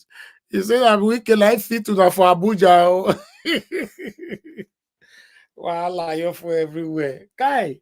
All right. Let's move on. I was actually discussing with somebody yesterday, similar thing they were saying, that if not because Tinubu is, he forced himself on the people and all that, but some of the things that Tinubu is doing to some elders. He was mentioning some names that I cannot mention here because there's no fat on it. There's some leaders, some May elders or leaders or secret rulers of Nigeria that Tinubu is currently suffocating almost all of them. You know, that's the biggest problem right now. But if, you know, blah, blah, blah was saying all that, was like, oh, are you sure? You know, can you come to our platform to talk about it? Say no. Say they go look for him and all that. It was like, oh, so in case you guys are not aware, allegedly, some people, they say some people, they cry where you don't know where they rule Nigeria. Some of them, they cry right now, say, you know, say Tinubu, they deal with them privately and all that. So I don't know. For me, I don't know. So nevertheless, I want a better Nigeria. But how he won't dealing with them, how it benefit Nigerians? That's what I don't know. So for me, I don't know what's the fact. Hold on, somebody's on. Mr. Naija Watch. Yes, sir. Be very careful. They are Exactly. sending a new dimension into the old quagmire, into the atmosphere. Everybody be very careful. Don't take anything now. Exactly. Thank you. Hold on. I have somebody on the phone. Thank you, sir, for calling in. Good evening to you, sir. Talk to us. Good evening. Mr. Najawa, thank you very much for giving me the opportunity. As Mrs. What they call it, Rita, was wrong. Mother Patricia. Madam Patricia, go very good. Madam Patricia is wrong for what he say. Look, she's not living in Nigeria. Is it not? So you're not living in Nigeria. I should know what to say because he say Wike was this, Wike was this. Wike is nothing. What can Wike started to come from River State and come and detect from North? What do you mean by that? We people, I'm not. Look, that's why I like Nandja what? Because it's not this thing. It's not biased. Why people are biased? Which should come from River State and come and detect from North here. Do you carry me to go to River State and detect in River State?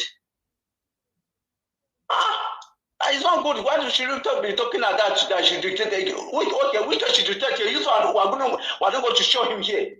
It's a matter of time. We cannot decide for us. Wike has been. He wanted to sell the land of Abuja to himself and to his members, the FC members. Why? Entities has gone out the land. If you are taking land from the entities, it's wrong. All right. I think we should be blaming more of Tinubu than Wike that often, you know, because Tinubu gave him the power, right? No, Mr. Raja, I'm not good in that. I'm not biased. I'm not language something. I support Mr. B and I use my language work to do that tomorrow. I'm telling you, I support. Yeah, why again he say Mr. B should not contest again? Why Mr. B not contest? Adesu was Sagede. Mr. Naija, sorry to burst in.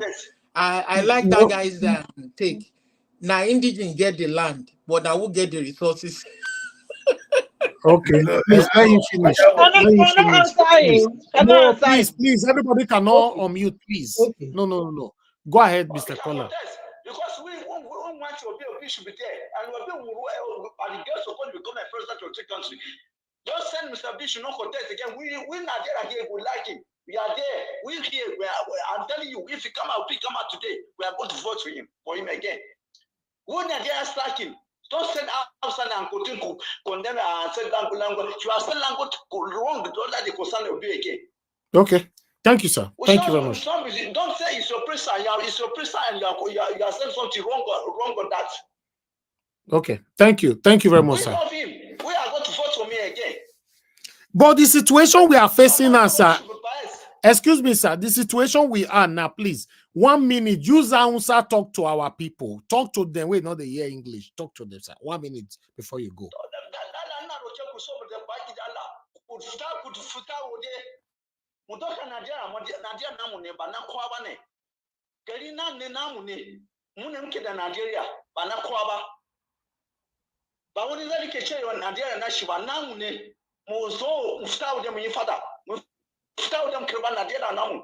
I think one that bara na sushege na arai na.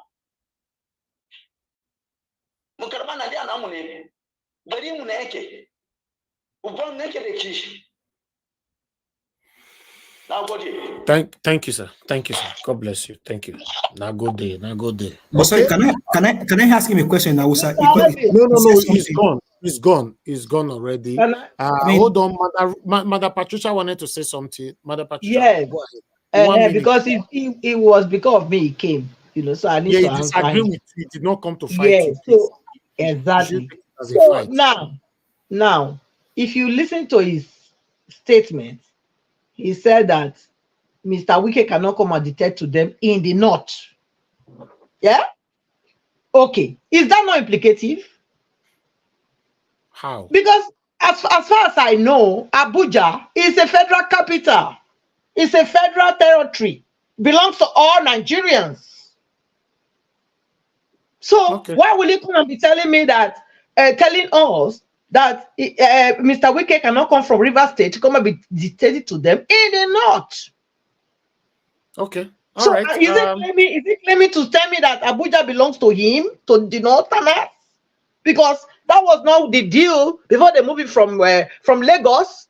They told every other state that Abuja belongs to Nigerians.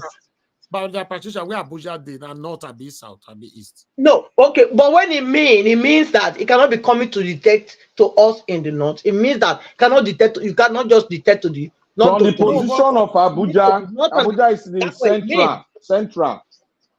And it's central even. No, but what he was saying, he said Wike is carrying the lands, sharing it to APC people. That's their cry. That is alleged. It's still alleged. We don't know whether that's true or not. Because from the cry that came from the north, the same people that is supporting now, the people that, the cry that came from the beginning is that Wike is an infidel because he's a Christian. He's not fit to be the minister of Abuja. So that's where I am standing. Okay. Thank you. Hold on, sir, please. Hello, sir. You are calling back. You have 30 seconds because we need to move on. Mr. Rita, this is what I say is not. I say, okay, cannot come and take our land and not say, I'm sure for every member, you share for the groups. Is it the owner of the land? If you brought to energies. Yes. He's complaining about the land. That's what I'm fighting for. Yeah. I'm not biased. Thank you, sir. Thank you very much. Thank you, sir. Now I get you. What you don't understand now is just like what is happening in Lagos.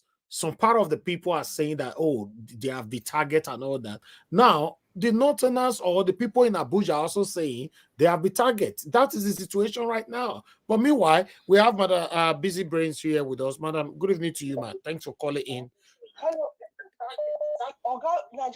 Yes, ma'am. Sorry, I think I'm watching you people delayed or something because I didn't even hear that you were picking my phone. Good. That's fine. Well done for keeping word.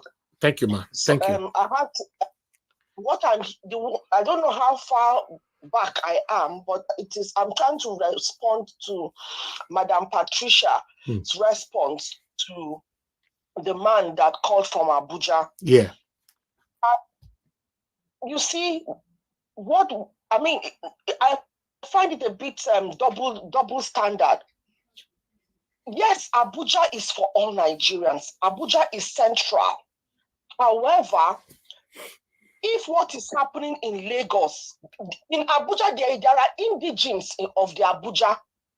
And the indigenes, if you cannot believe the places they live in. They live in slums, in the villages, in huts. Yeah. So if Wike is coming and handing their land to APC, I know they say it is alleged, then everything that we have heard about APC is alleged. And if what is happening in Lagos, it is going to be alleged too that they are sending people to go out of Lagos. The indigenes of they are saying that it is only indigenes that can live in Lagos, can trade in Lagos. They are not even demolishing people's houses that are not from Lagos. So what is different with what right has Wike have got?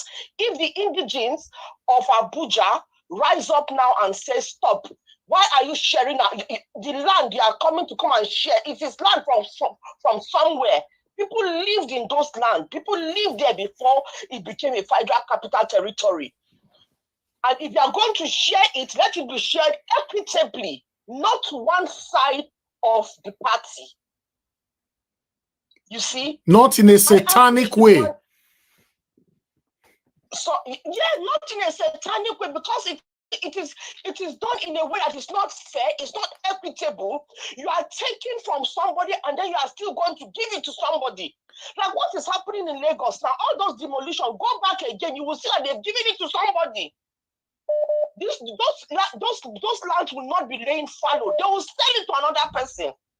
And what is happening in Abuja now, they are taking it from the rightful owners and then giving it to somebody, looking for flaws or one lie or the other to come and claim it and take it and give it to their own people. You know, and it's done in a very, very satanic and demonic way. They came to come and put people into more hardship, into more poverty, into more distress. That is what they came for. Don't be deceived and they came to do anything good. No, they came to divide and increase the poverty gap.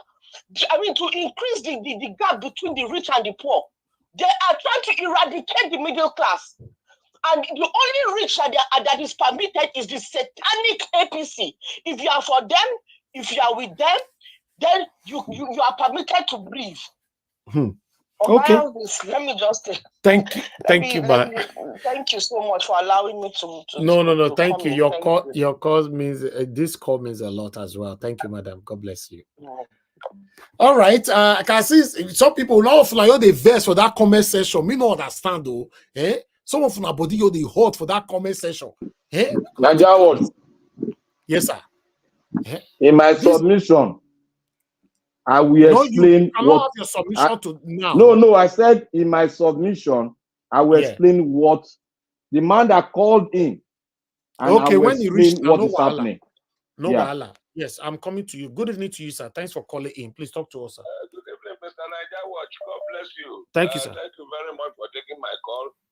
Sorry, I just wanted to call in concerning this Wike and Abuja thing. Now, I don't want to go too far into all these other issues you people are discussing, but let's say it this way. Back in 1983 or so, 85, it was Babangida who said he was moving the federal capital from Lagos to Abuja because people in Lagos are trying to just the same thing we are hearing. The land is ours. The land is ours. So he said we are going to a central place, neutral, not belonging to anybody. So they carved out from Niger State, from Kogi, and what do you call them, Nasarawa and thereabout, and they formed Abuja.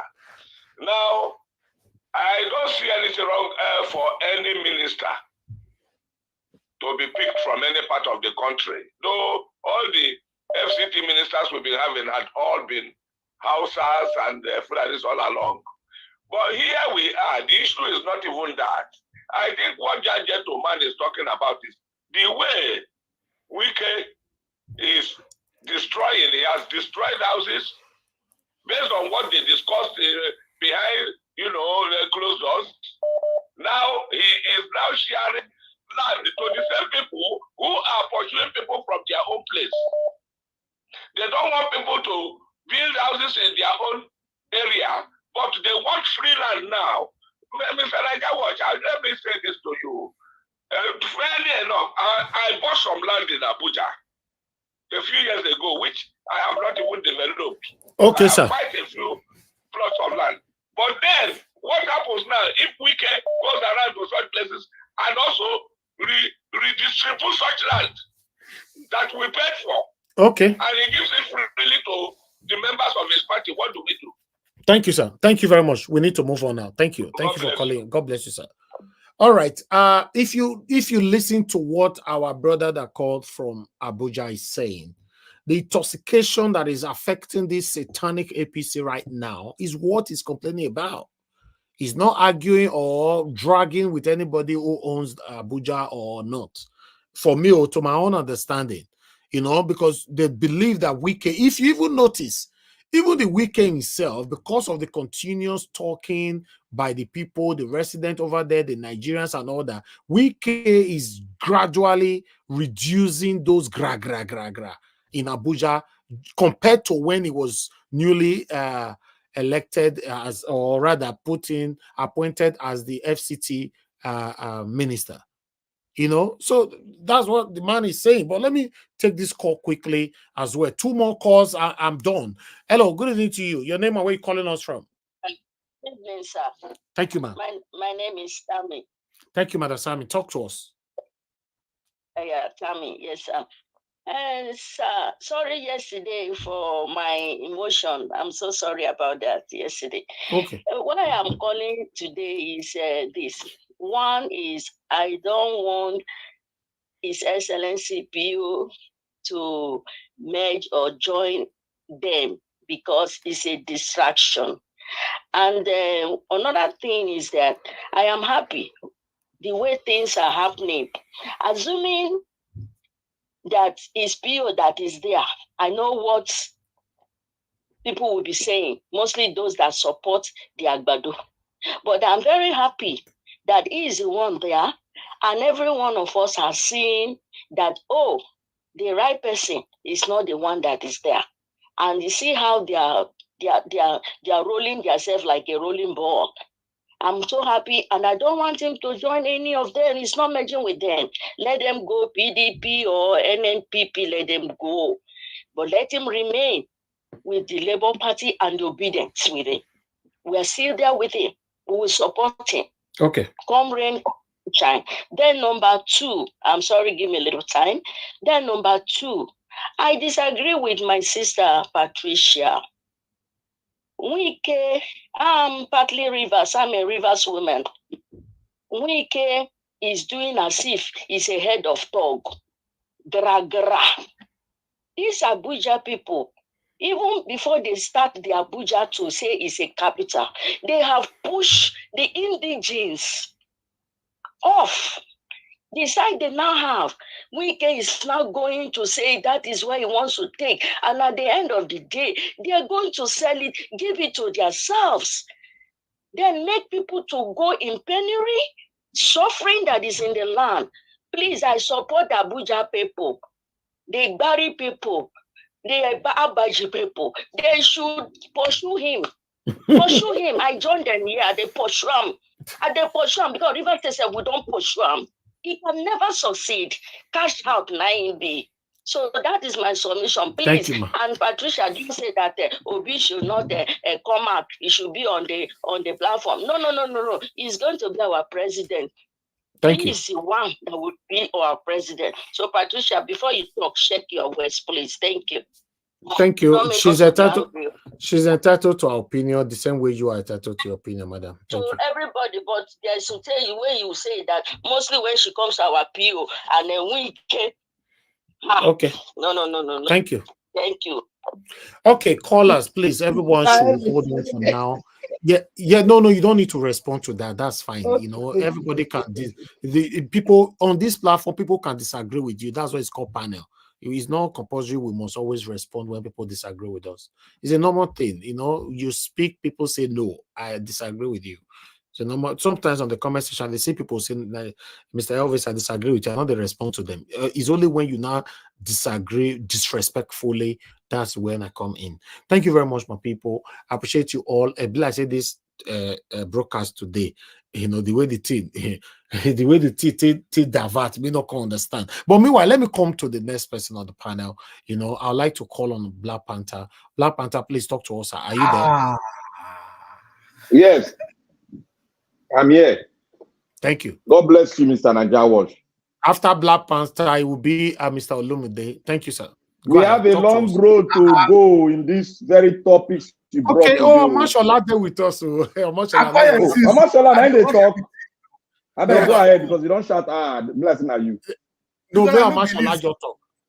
Amashola, no, I think say you don't go sleep, no verse. Now, Ben, no reason for this one where they pass window the enter our go. No, I think Amashola don't go sleep. Nah, Make CS come now. He was talking whether Black man don't go sleep, Black Panther in the sleep. Okay, Amashola, beg talk to us. Thank you for your let me start with this Abuja issue. The truth is, I can't blame Wike. One, when this man, the former governor of Kaduna State, El-Rufai, was there, I just moved into Abuja. That was when I now knew that there's a lot of problems we have in Abuja. Wrong buildings at the wrong places. So I can't blame Wike. Number two, Wike on his own and the president, there is no land again for them to share inside main Abuja. That is one. Then the issue of people not paying grand rents. All the big men in Nigeria, if you're a big man, you don't care to pay government levies. That is where it's pinching them. And those are the people pushing these people to come and protest because you don't want to pay your grand rent. Because most of the big high rises, all the big places, the money is high. They have big houses there, but you don't want to pay. And majority of them are government workers and those who have stolen money. And then they buy house for that kind of place. The poor people that are pushing out to come and talk and make protests are those living in outskirts of main Abuja, where you still have land and has not developed. So that is where they are locating lands now.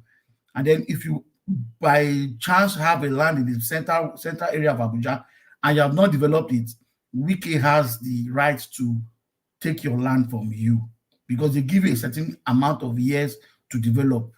So that's the only excuse Wike is having left and right. As for the coalition they are doing, PDP and NNPP, to me, it's a congregation of armed robbers in different taxi coming together to join one bus. There's no need for our PO to even join them. The time for coalition has passed. Before election was when they ought to do coalition. You didn't do it. Yes, you've done an exam. You have failed. You're not coming to come and do. You want to come and write the exam with somebody that knows the answers. There's no need for Peter Obi joining. The best thing that will happen is when the next election comes, if there will be a new election in 2017, maybe we will now have a new party for us. Then the other issue we have about NNPC and their, what do you call it, subsidy. You see, we have criminals everywhere. Criminals everywhere. And Tinubu is aware. Tinubu is aware. I'm not saying it's alleged. A criminal knows where, it's only a criminal that knows where all the crime in the country is. So there's no way he won't tell me he does not know. They are carrying crude oil from Nigeria. Peter Obi came and tell us government is involved. Have we heard anything again about that issue? It has died down. They are still stealing it. If we go and find out now, they are still stealing it. With just wickedness. The wickedness is obvious. If my office can bring that kind of budget, people are crying there's no food. You are throwing out billions for flimsy things that does not affect anybody. All the money you have been putting on the TV for us to see, there is none affecting the citizens of Nigeria. It's just like, sometimes I just look at that, I hope this money will not finish before Peter Obi gets there. Because these guys are just eating, and the money you are talking about, it's not as if they have it, they are going to go and borrow. I just pray when it's our turn to come and rule the country, that there will be money to be borrowed, because these people are just borrowing to steal and eat. Now, the budget in question is not complete because the Senate President, Senior Chief Luther, has not done their own. By the time Chief Luther does their own budget in that Senate and bring everything out, the real budget we will not know. They are 6 months into the year, they will now tell supplementary budget because they will always steal. They have not told us how they want to do about electricity. There's nothing for healthcare. The breakdown for healthcare, we don't know. They just bring that number. Education, the same thing. Nigerians, the more we sit there in the house, that is what is paining me. The fact that we're in the house just watching and listening, and then Somebody goes out and do a documentary around asking people questions, and you see them talking rubbish that they are okay with him. Somebody is killing you, and I say you are okay. He will try. He will do well. Sometimes I see you come back. I feel I wish there's a device we could slap somebody from TV. I would, because it's really annoying. You are suffering, and then somebody is killing you. He's in Dubai enjoying, and then you are there telling him it will be okay. Common electricity, they've not talked about it. Common electricity, they have not talked about it, how they will get it, how you will have light in your house, how business will move. You're not talking about it, but you are seeing budget, and Nigerians are sitting down. The more we sit down, the more the pain will go. People are not even, I'm so sure people are not talking about Christmas again. Christmas, they will postpone Christmas to next year in Nigeria, because I don't think anybody will talk about Christmas this year. And if you decide to talk about to do Christmas and spend and enjoy, which I know these politicians that have stolen the money, they will flaunt the whole money that they have gotten in your front, and you'll be the one going to beg them again for Christmas money. It is painful. They have turned Nigerians to beggars, and Nigerians are just sitting down. It's not fair. The more you sit down and they spend your future, your all you need to have as a country, the more we go. The reason why we have one of the reasons why people behaving the way they are behaving in Nigeria is in Niger Delta, when I think Asari and Tompolo, when they visited Abuja in the 90s, that's where they got to know that the money Nigeria is spending is from Niger Delta. That's when they started having this problem. If half of Nigerians could go outside and see what it is living outside, by the time they come back, they will not tell them to stand up and fight for their rights. That is the problem, because we have been blindfolded. Nigerians are blindfolded to know the real truth, how people should live. We are outside. We've seen what it looks to be living outside, how human beings live.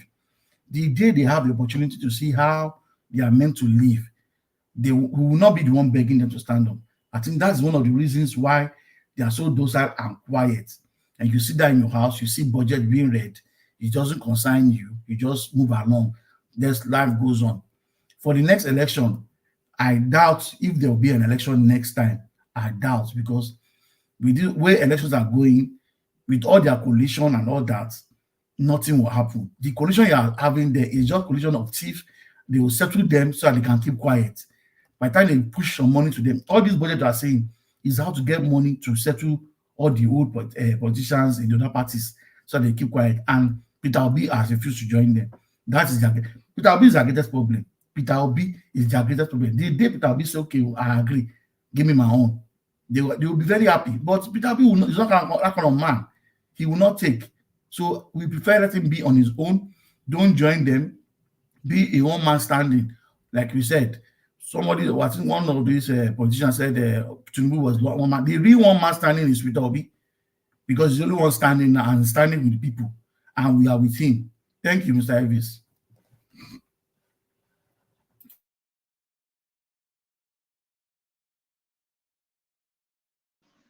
Mr. Elvis. Continue. Black Manta, continue. You know it's your turn, so just go ahead. Okay. I want to thank everybody. Thank Mr. Naija. I want to greet everyone in the house. And God bless us. Thank you for this a great day. Another day. Mr. Black Panther, since you already know it was your turn, you'd have just moved on now. Thank you very much anyway. Go ahead. Thank you, sir. Today is another day in which God has well made, and we are glad in it. Thank you, Mr. Naija. Thank you, Ogasiel, for coming in, because I need you in this case, in this matter, because you are a good historian, and then you are a good analyst, as likewise everybody. Mr. Naija, I want to tell you that Black Panther. So you not fit do anything that you know they call my name. I know if you drink water, relax for a year for your matter, Black Panther. You know why? Because you see, now we be Omonile Pataki. Now them bomb me. Now them my umbilical cord day that Nigeria. Now them bomb me. So I mean, I can talk on it very well. You see this Abuja matter. That's why I told everyone of us yesterday that we should go and meet our grandfather that they are about to leave us now, for them to tell us history so that we know what is going on. because the root of our problem is in their hand, and we got to know it. Now, I want to speak on Wike issue, on the Wike land issue. Look, government, as far as the law of Nigeria is, government owns that land, owns the land.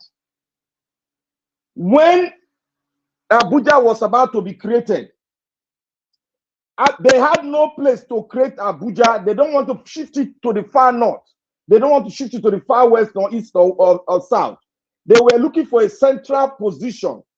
They cut from different states to merge it to form Abuja.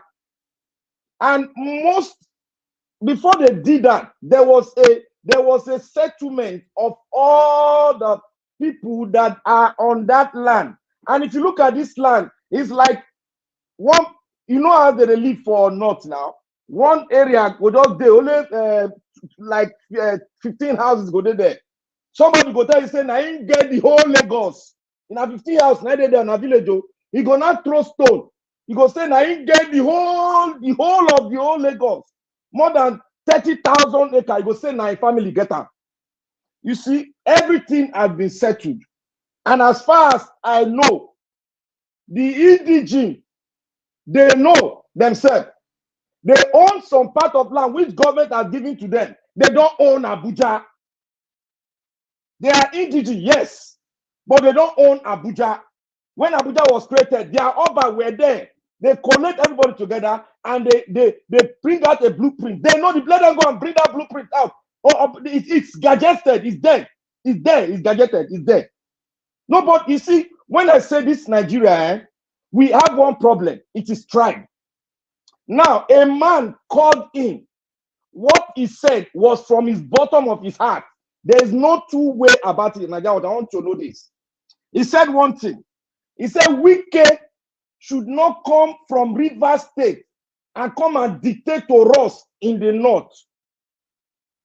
You see, when you make statement, be very careful if I'm not there. If I'm there, I'm going to underline you because I work with statement, because you shall be judged by the content that comes out of your mouth.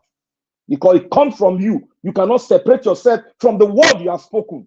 You see, that statement states the problem of Nigeria. That statement, it states the problem of Nigeria, and it states who these people personality is. If it comes to you that is in support of this person, that's a blatant lie. He's not trying to survive. And if it's brought into the other end and given some stuff, stipends from the master table, he will divert and change his mouth. From his belly, he spoke that word. And I held that word because it's his word.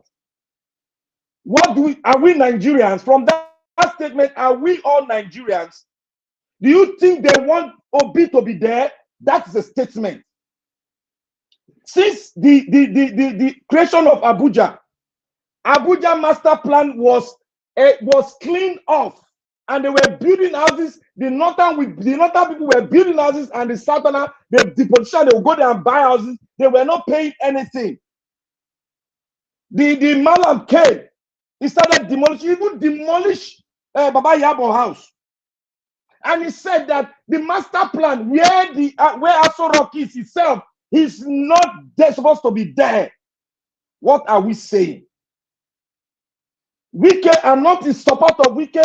I don't support it because I know the trajectory is playing. He had an agreement with Agbado, and that agreement, Agbado cannot deviate from that agreement.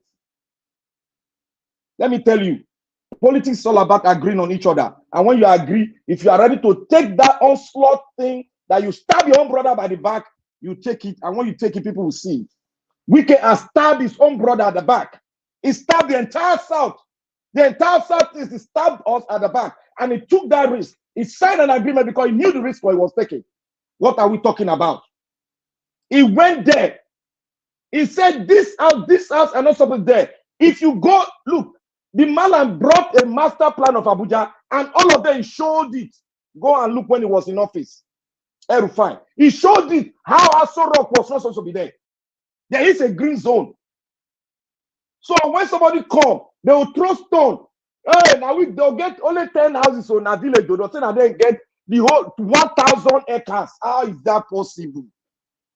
There's some land that Indidi owns. If it does not own the whole Abuja, that is a blatant lie. When it was created, they called all the chief and they cut and they do the dissecting, and the geographical location was gadgeted, is there. So when people come up, I was just waiting. When people come up and say Indidi, I own the land, which is Indidi? They want to play the rhetoric they are playing. Look, what is happening now is that the Shiites that are basically becoming a very bone neck in the hands of Muslim had the one playing the joker.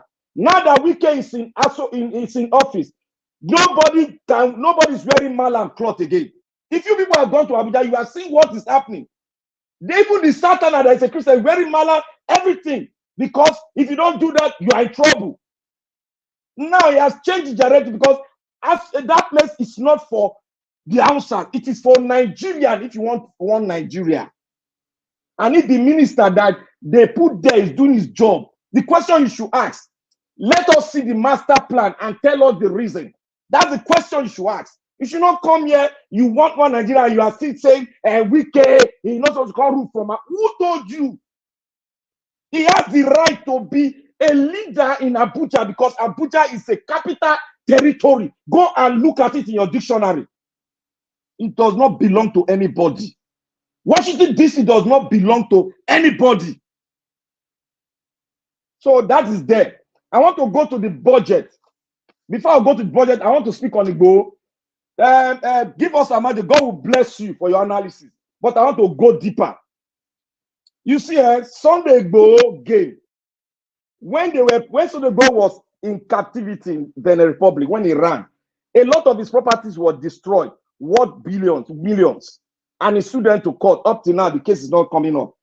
Then they held him in Benin Republic.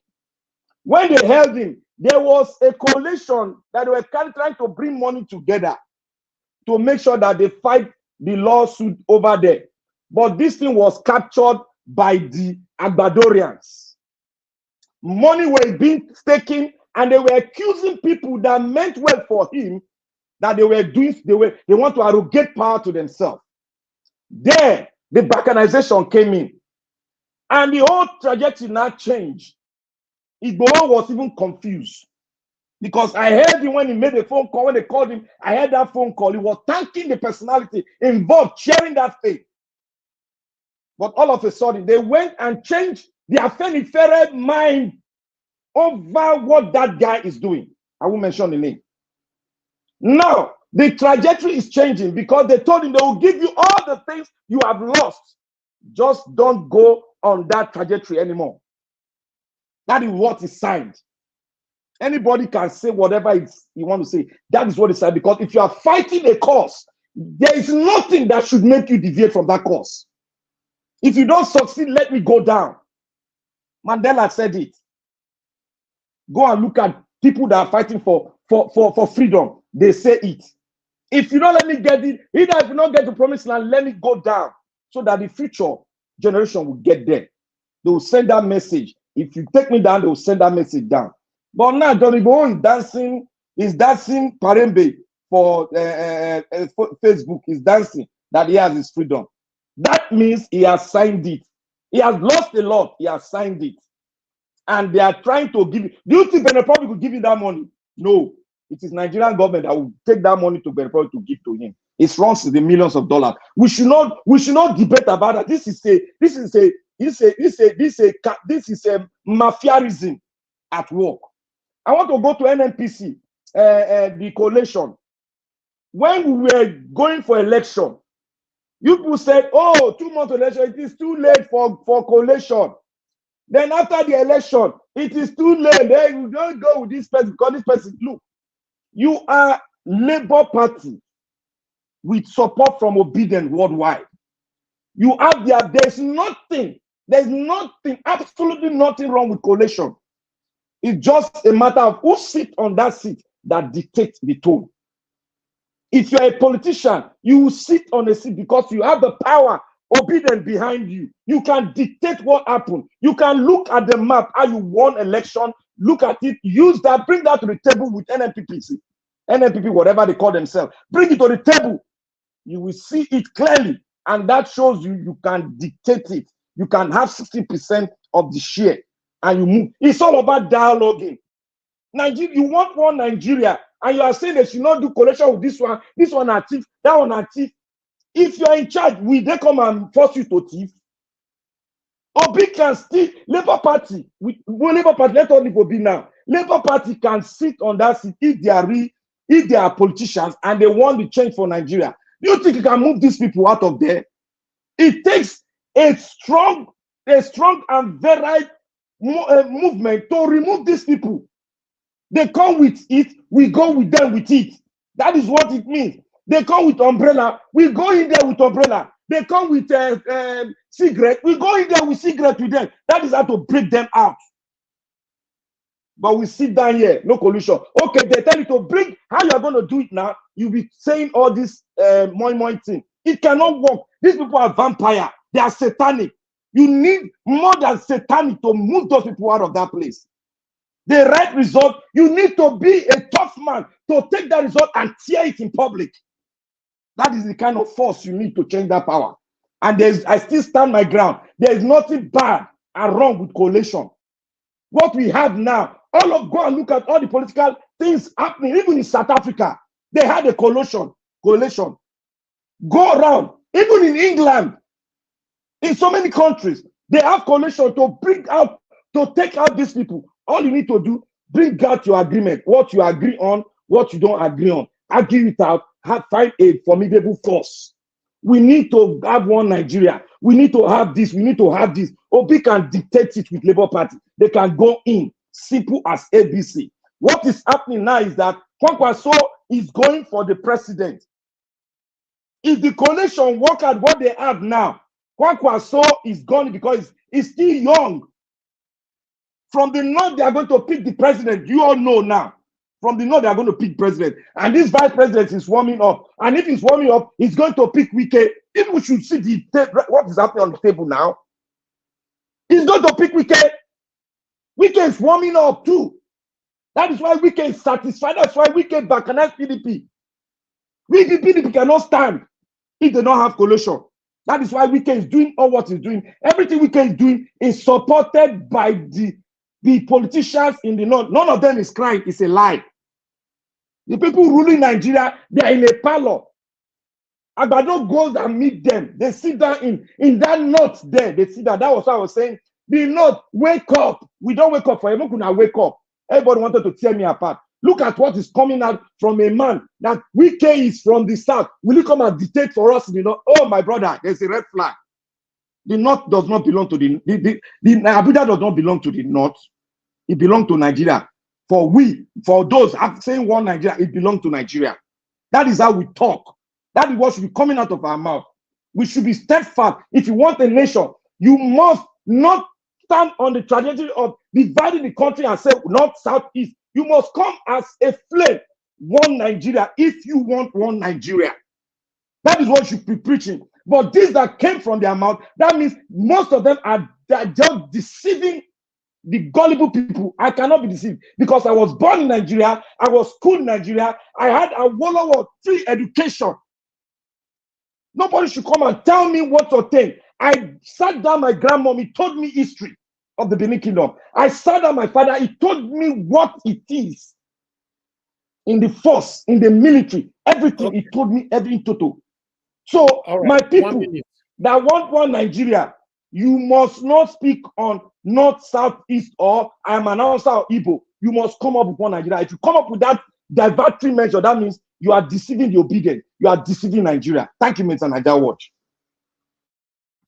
All right. Thank you very much, Black Panther. Yes, that's fine.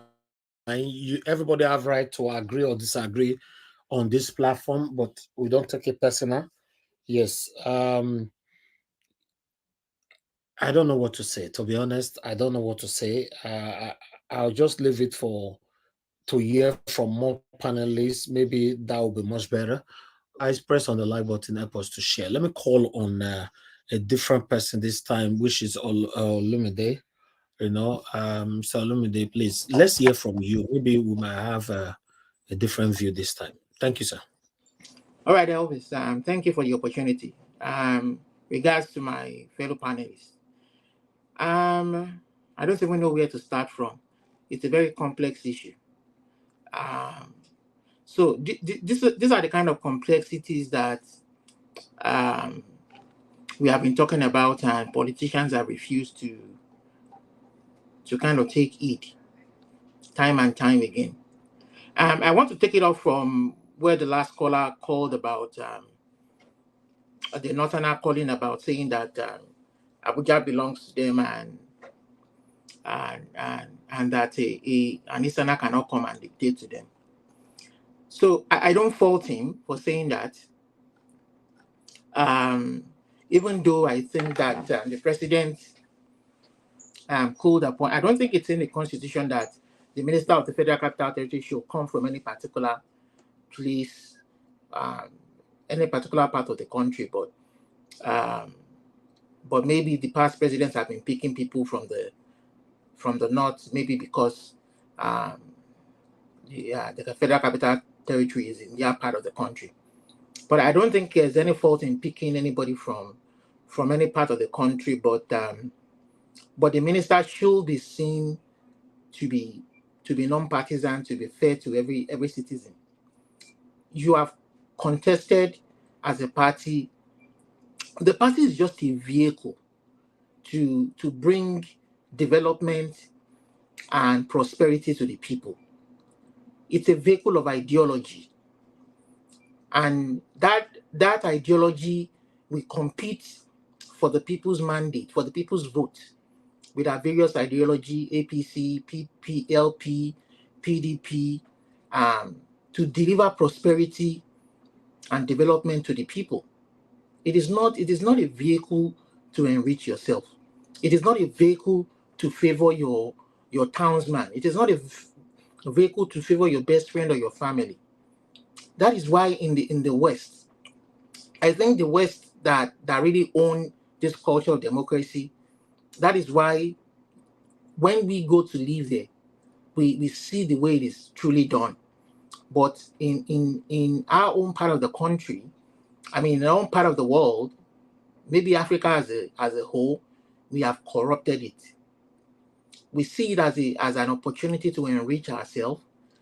I don't see anything wrong with anybody being appointed as Minister of the Federal Capital, but you must be seen to be doing the job the way it should be done.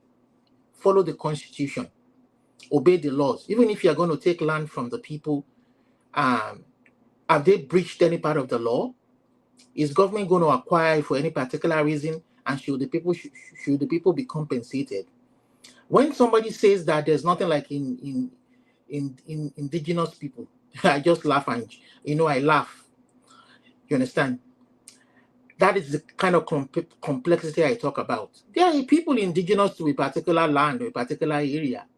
Even before the British came to Nigeria, to Africa, or to wherever they came to, there were governments. There were traditional ways the people were governing themselves. The Yorubas, the Igbos, the Hausas, the Gwaris, wherever. They own the land. The indigenous people own the land. You understand? Whoever owns the land owns the resources. You understand? So I mean, when you say, oh, the indigenous people, there's nothing like indigeneity. So because of one Nigeria, the people should give up their rights. You understand? The people who first settled in a particular area, whether they share the whole area among themselves, are the owners of the land. And if we are going to form a civil government, and the government wants to use it for any particular purpose, they have to compensate the people. They have to give them a reasonable compensation to own it. You understand? We can go on and on about this, but to say that there's no indigeneity or there's no indigenous people is just disingenuous. Will somebody come to Benin land today and from another place and claim that he owns the land and will do whatever he wants to do? Is that not laughable? That is the kind of complex. We can't wish things away. We have to when we do things, we have to document them. It has to be documented in our laws, in our constitution, so that when somebody else comes, it is difficult for them to make changes to what has been documented and has been put into the law. that this is the law. You understand? It becomes illegal for anybody to want to change the law. You understand? So what Wike is doing, there's a law guiding whatever he's doing. As he breached the law, another government will come in tomorrow now.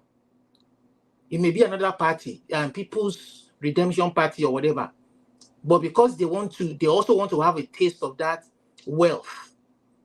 Because the land there is appreciable. I mean, it's like, you can make money on it. You can build properties on it and make money. They also want to look for mago way to take it away from the legal owner, and so and tell all kind of lies.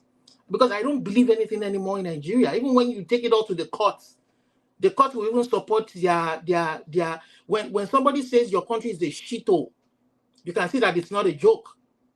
Because you don't even know whose story to believe. And the courts that you should trust, the system you should trust, has proved that you can't even trust them anymore. They're not credible. So I don't even know whose story to believe.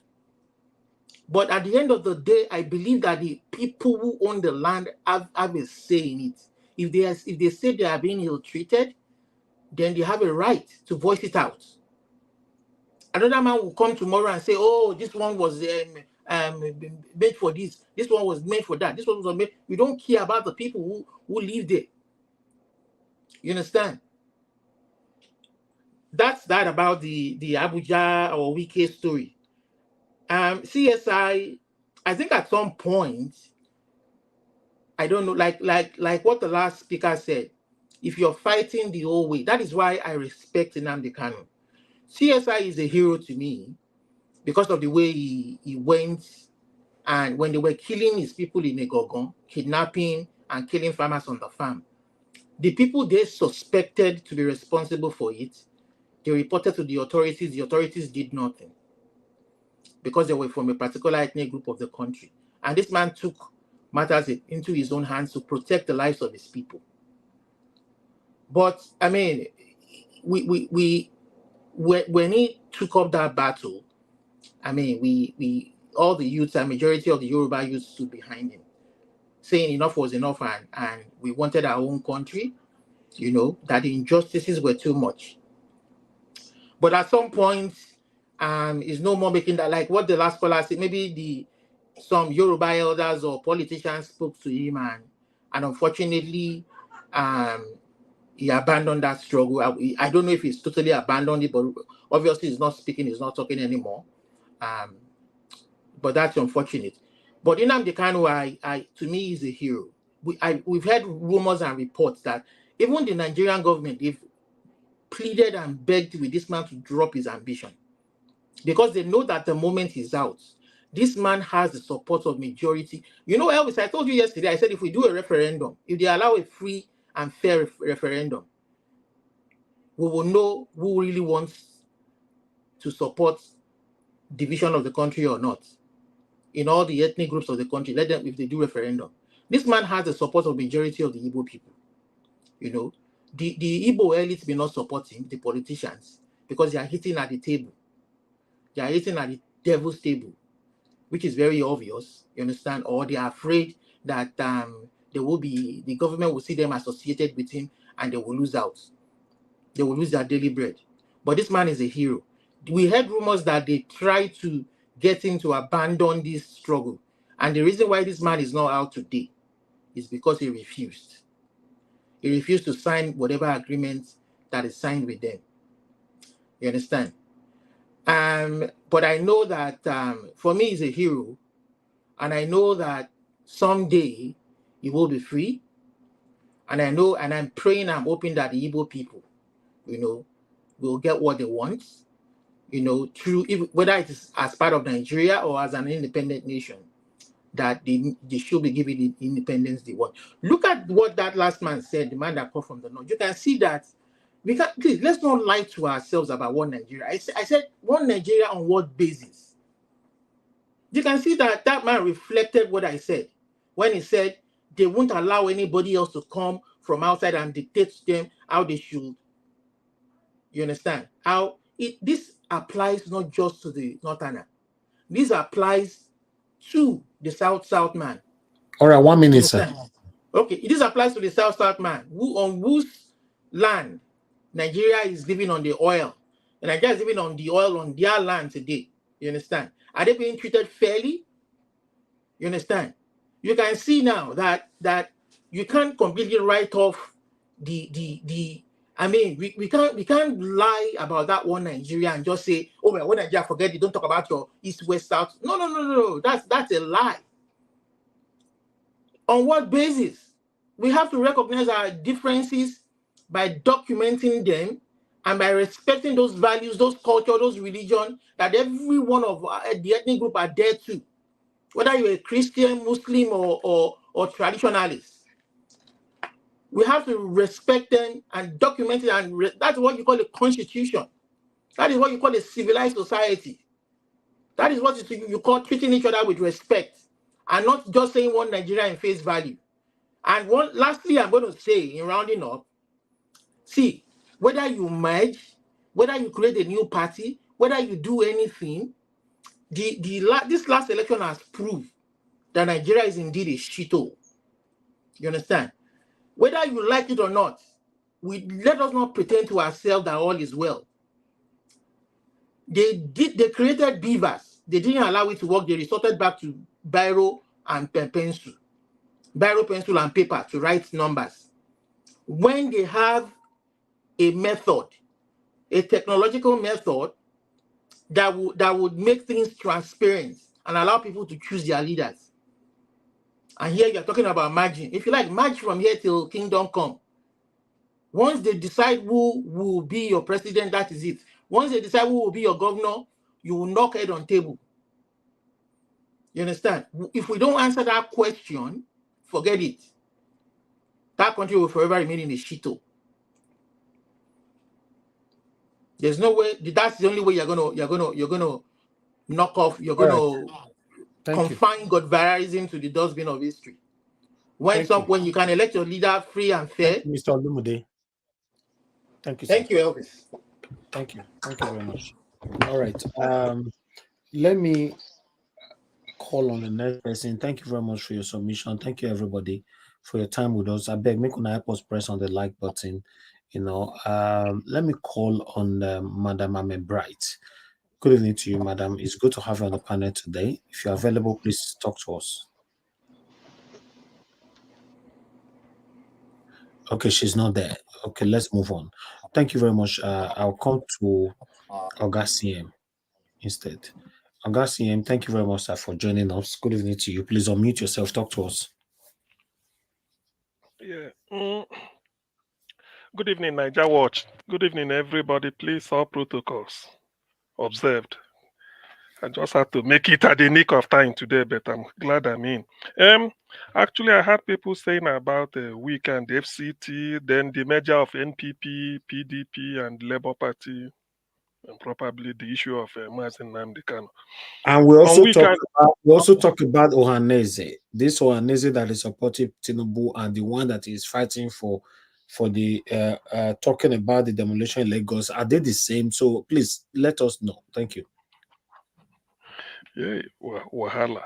Anyway, the thing is, I have whatever I say is my opinion. On Wike and the FCT, I want us to get something clear. But I'm always open to accept a superior argument or logic because we learn every day, particularly here. I understand that the purpose of that area called FCT, they were inhabited. Of course, there's no piece of land on earth that is not inhabited by people or people are not indigenous to it. But what happened was the Agoda Commission, Justice Timothy Akiola Agoda, former Chief Justice of Ondo State and former Chief Justice of Western Region and former Chief Justice of Uganda. I mean, Botswana, not Uganda. The man Akiola Agoda, the man Justice Akiola Agoda, that's why they named the VP's house as Justice Akiola Agoda House. He led the team. When they said what they want was a central place, they want a place that is central. So they thought, look at map of Nigeria and carved out geographically, say, this is reasonably the center of Nigeria. Now, the people living there, they were compensated and relocated so that that land will belong to Federal Republic of Nigeria. That is the meaning of FCT. It doesn't mean there were people owning it before, but they were compensated, relocated. Before Suleja in Niger State, people said it was there, it wasn't. That's why they carved out that area. So that area belongs to all Nigerians. But because of the enmity and the animosity and the the wickedness and then the deceit and hypocrisy that is Nigeria writ large, people tend to bring in, smuggle one argument from the other, maybe from the back door. Abuja is a settled issue. The ownership, yes, we know it belongs to some people. Those people living there, what happened to them? Were they just told, okay, go? Then they took their whatever belongings and left, and they start building. Something was done. Only I don't know whether if I Google I will see it. There's a document showing that those people were. It's like you sold your land. Where I'm living today in UK is my own piece of England. It's my own piece of England. I own it. Even if it got born tomorrow, it's still my own because you have the deed to it. So that is the way Abuja is. It could have happened any other place. Now, but that is as far as ownership goes. As far as the much I know. Then whatever Wike is doing, that is another thing altogether. You must know that Wike is carrying out the agenda of APC. Because being a minister, you are responsible to the president that appointed you. Wike is part of the executive. Executive ministers are to help the executive, the head of the executive, who is the president, to carry out certain functions. So whatever Wike is doing, the person that should be held responsible was the man that sent him. As long as the man that sent him kept quiet, he's in support. Otherwise, that's why they change minister. They may say they withdraw this minister, sack him, or redeploy him, or something like that, or had a tongue lashing or bollocking. So whatever Wike is doing is agenda of APC. Now, there is a tendency that Wike will, sort of put some bunje in it, because he's in PDP, he want to impress them. Remember, not everybody in APC will like Wike. At least Amoechi won't like, because Amoechi is still in APC. Remember their battle. He won't like them. And remember APC, Wike called them Terminal 4, grade 4 cancer. That PDP is ordinary malaria of fancida, or maybe chloroquine can cure. But APC, even with a different chemotherapy, we don't want to go there. Now he found himself, just to save himself from EFCC. Forget about all these things going on, but just to still make sure that he's still in power. That's why he's doing all these things. That he will overdo it more than, even if you appoint APC, what is it called? APC, somebody from the APC to be minister, even from River State, the person won't do as much as Wike may be doing, because the person will say it's our party. But Wike will be doing it to ingratiate himself into the heart of APC. So that is one. Then, as per the way he's allocating land, I have no evidence. But all I know is that because of the issue of this land, they demolish that, I can't rule it out. But before I rule it in, one thing I must also make known is that Nigerians, let us always talk with facts. I haven't got facts, but but that doesn't mean that the person who is saying hasn't got, until he publishes it and let's see, or maybe decide to take it up, maybe a legal issue. At least, though our courts are, anything goes, but at least let's just see. There are cases that before you even go to, you put it in maybe advertorial on the newspaper. You say this is this. At least some people may look through it and get a little bit of evidence. So that is as far as what Wike is doing there goes. But as for me, I don't like his brand of politics. Let me say this. In FCT, they showed, maybe people haven't commented on this. There's some roasted, Niger Watch, the type of car or vehicle you will say this is a MOT, it can fail MOT 1 million times in the UK. So there's no need. Write it off. They are repainting some buses in Abuja. Repainting them, and somebody, the short video clip I watched, they say this is what they want to use for mass transit, and even the repainting was so crude, just like a roadside mechanic is doing. You put sellotape, you are putting it in all those type of paper tape. Somebody say, look at the engine of the car. Do you see the wickedness in Nigeria? What happens buying brand new from Innocent with guarantee at Nnewi? The government of Mali left Mali to come to Nnewi to buy.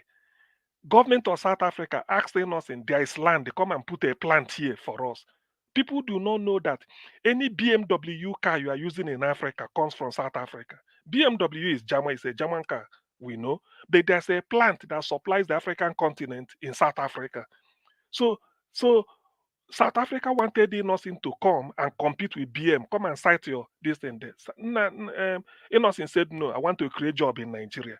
So why are they not using it? Now, the only thing Innocent did was to go to Sierra Leone because they are buying from him. So what is wrong? That's what some of the wickedness when you see in Nigeria, you see people talking about this thing. Even if you are wicked, be wicked to CM. It's only me. They don't be wicked to the millions of people. Now you are where did they bring that buses? They are repenting. If you see where they park them, maybe I'll get the video and forward it. If you see where they park them, they are repenting it. This is what they want to use for FCT mass transit. When Nigeria has an indigenous manufacturer of buses that you will buy with guarantee, spare parts, and then sign undertaking that every year maybe you bring them for special service. You can do anything. You can sign any contract because you know it's Nigeria. And the engineers are there. Or maybe if it didn't last, you replace. But Nigerians won't do it. Anyway, but anyway, why am I even saying? After all, they bought 160 million from Japan. So this is how stupid, not really stupid, how wicked Nigerians are. You can't even buy Gary. So which means if you want to supply Gary to Aso Rock, you go and buy Gary from Cameroon. Why can't you buy from Nigeria? Why not go to open market and buy Gary? Since we are doing it there, but they won't. They want to inflate the money and buy it from there and then punish. Tomorrow you say Nigerians do not have a job. So what goes on in Abuja? In fact, it will take a different administration to review what is going on presently at the federal capital. Forget about all this smoke screen that demolishing this. Why is it that whenever they come, they want to demolish? According to our in-house architect here, Omoshola, even if you buy land illegally without anybody knowing, before you build, there's approval. On the door of approval, the address, the location of the where you are going to site it will be on the paper. So before they approve, they want to know. Supposing they say, no, this area is a green area, you shouldn't build there. We didn't even know. That is how you know. Thank God he said it that they educated some of us and they learned it. So all this idea of you are going to demolish, all these things are just partisan. It's politically motivated. But let us time will tell. What they are doing in Abuja is not. It cannot just be every time people are building on this. It's a lie. Who approves it? Was it not approved? Because without approval, why can't we say it wasn't approved? All they are talking is they are building. Was it not approved?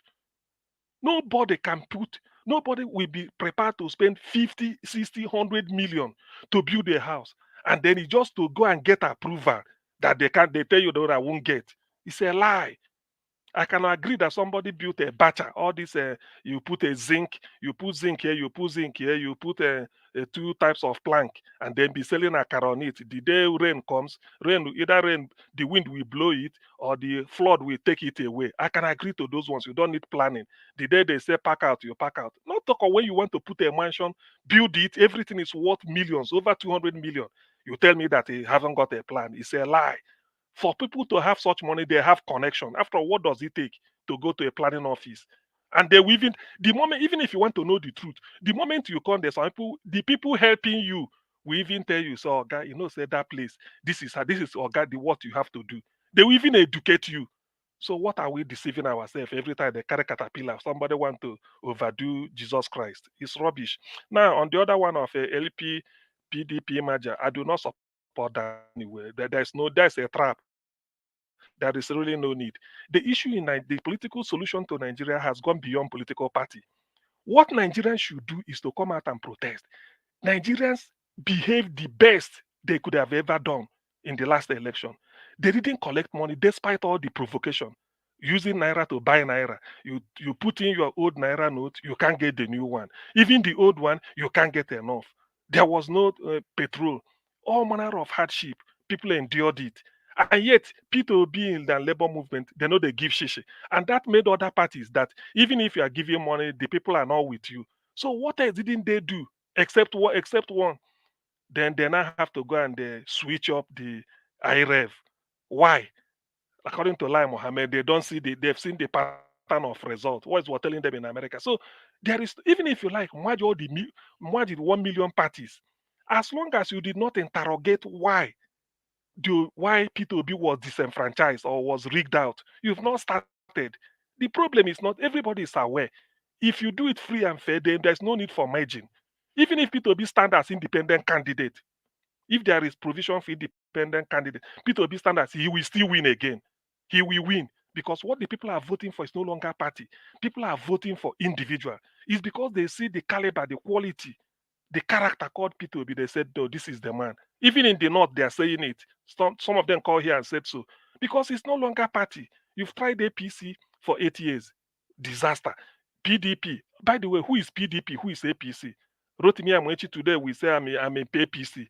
But all his political life, 8 years as a Speaker, House of Reps, River State, PDP. 8 years as governor, or almost 7 years as governor in River State, PDP. So 15 years. So what is he talking about? Saraki will tell you I'm a PDP today. Where were you APC? So these are the nonsense. People are just moving up. There's no PDP, so fluid. There's no PDP, no APC. So party is not a party issue. What of Kwakwanso? Kwakwanso was in APC, was in PDP before he entered NNPP. Were they not the people that came that power should move to the north when they came in 2015 to contest in Port Harcourt? So people should just play all these things, without there's no party sentiment here. The only thing is that P2B should just steer the course. There's no need of merger. It's only those that are sick that we have need for physician, not those who are well, according to the call of liver in the Bible. So there's no need. It's unshaking. Nigerians should be doing that. Come out and protest that this is not the person you voted for. Peaceful protest, you shut down the country, then your issue will be addressed. Merging party from here to thy kingdom come, it will never solve any problem. That's Now, in 3 minutes, sir. How much? 3 minutes. Okay, thank you. Let me quickly run this. Igbo man, like money, say how much? Well, please. Okay, I need my 30 seconds back. So it's on this issue of Ohanaeze. Well, I didn't see the one you say supporting Tinubu, but Ohanaeze, I know is a Iwanyanwu as the overall president general, and the Iwanyanwu addressed the issue that happened in what is it called, the demolition in Lagos, and they are conducting sort of audit. Those people that are demolished, bring your papers, everything. They look into it and they are going to take it up because he said that insofar as all your papers are correct, and then it was just willful destruction, then they will bring their machinery behind you and know what to do about it. So if that is the Wanyan and he's addressed it, I don't know of any fake. This Agbado likes to create, fake. He has fake bishop. He has this. I won't be surprised if there's any way they penetrate to go and do one thing or the other and then give them one name. I don't believe so. But as far as I know, that should be the situation. Then on Martin Nandekana and his incarceration, the thing is, let me say this: Nandekana cannot give up. Whether you release him tomorrow, there was a time he said he can never beg federal government for his freedom. He said no. He said it's either I'm lowered into the ground or they give me what I want. Even before this, that's one thing I want Nigerians to know. Because do you know the problem Nigeria is having is that some of our media, a section, a big portion of it, they are intent on misleading people. If they hate you, they can never report anything you say. Now, the first time he was arrested in Kuje, that was when he met Faneka Yode and all those people. When Kane came, he said they came to him, say this Biafra, what is it again? Because Uwazurike signed a condition and left, and he's having his. Nandekano said no. He said they came to him either 3 times. On the 4th one, he said, okay, bring a piece of paper. They bring. He said, for me to drop it, Calabar Seaport must be opened, be functional like that of Lagos. Warri Seaport must be opened and be functional like that of Lagos. One Seaport must be opened. Calabar Margaret Ekpo International Airport, you can fly from there to Los Angeles. I think that was the example he used. He said it should be international, not in name. That's one. He said then Enugu should be international. Remove all the police checkpoint from the southeast. You don't be extorting money from people. Because of what Michael Zekome wrote. He now said, okay, when you open all this seaport in the Niger Delta, when you open it, the east-west road should also be constructed, and then the railway started. He said, if I see this evidence, I know you can't finish it in 1 month or 2 months or 3 months, maybe. He said, if I see evidence of all this, then I will now talk to my executive member and say, look, let us see what we can do. Now they can say, have they done it? Okay, those things he was asking for, is it to favor Ndibo?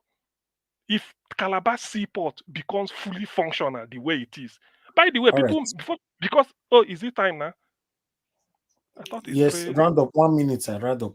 Okay, let me wonder. Okay, how then do you, because of people we know, if you bring out the world map, how will ship coming from China or Australia pass Cameroon, pass Calabar, and then go to Lagos? Then you discharge his cargo. Then you now use a trailer to take it from Lagos down to Calabar. Does it make sense?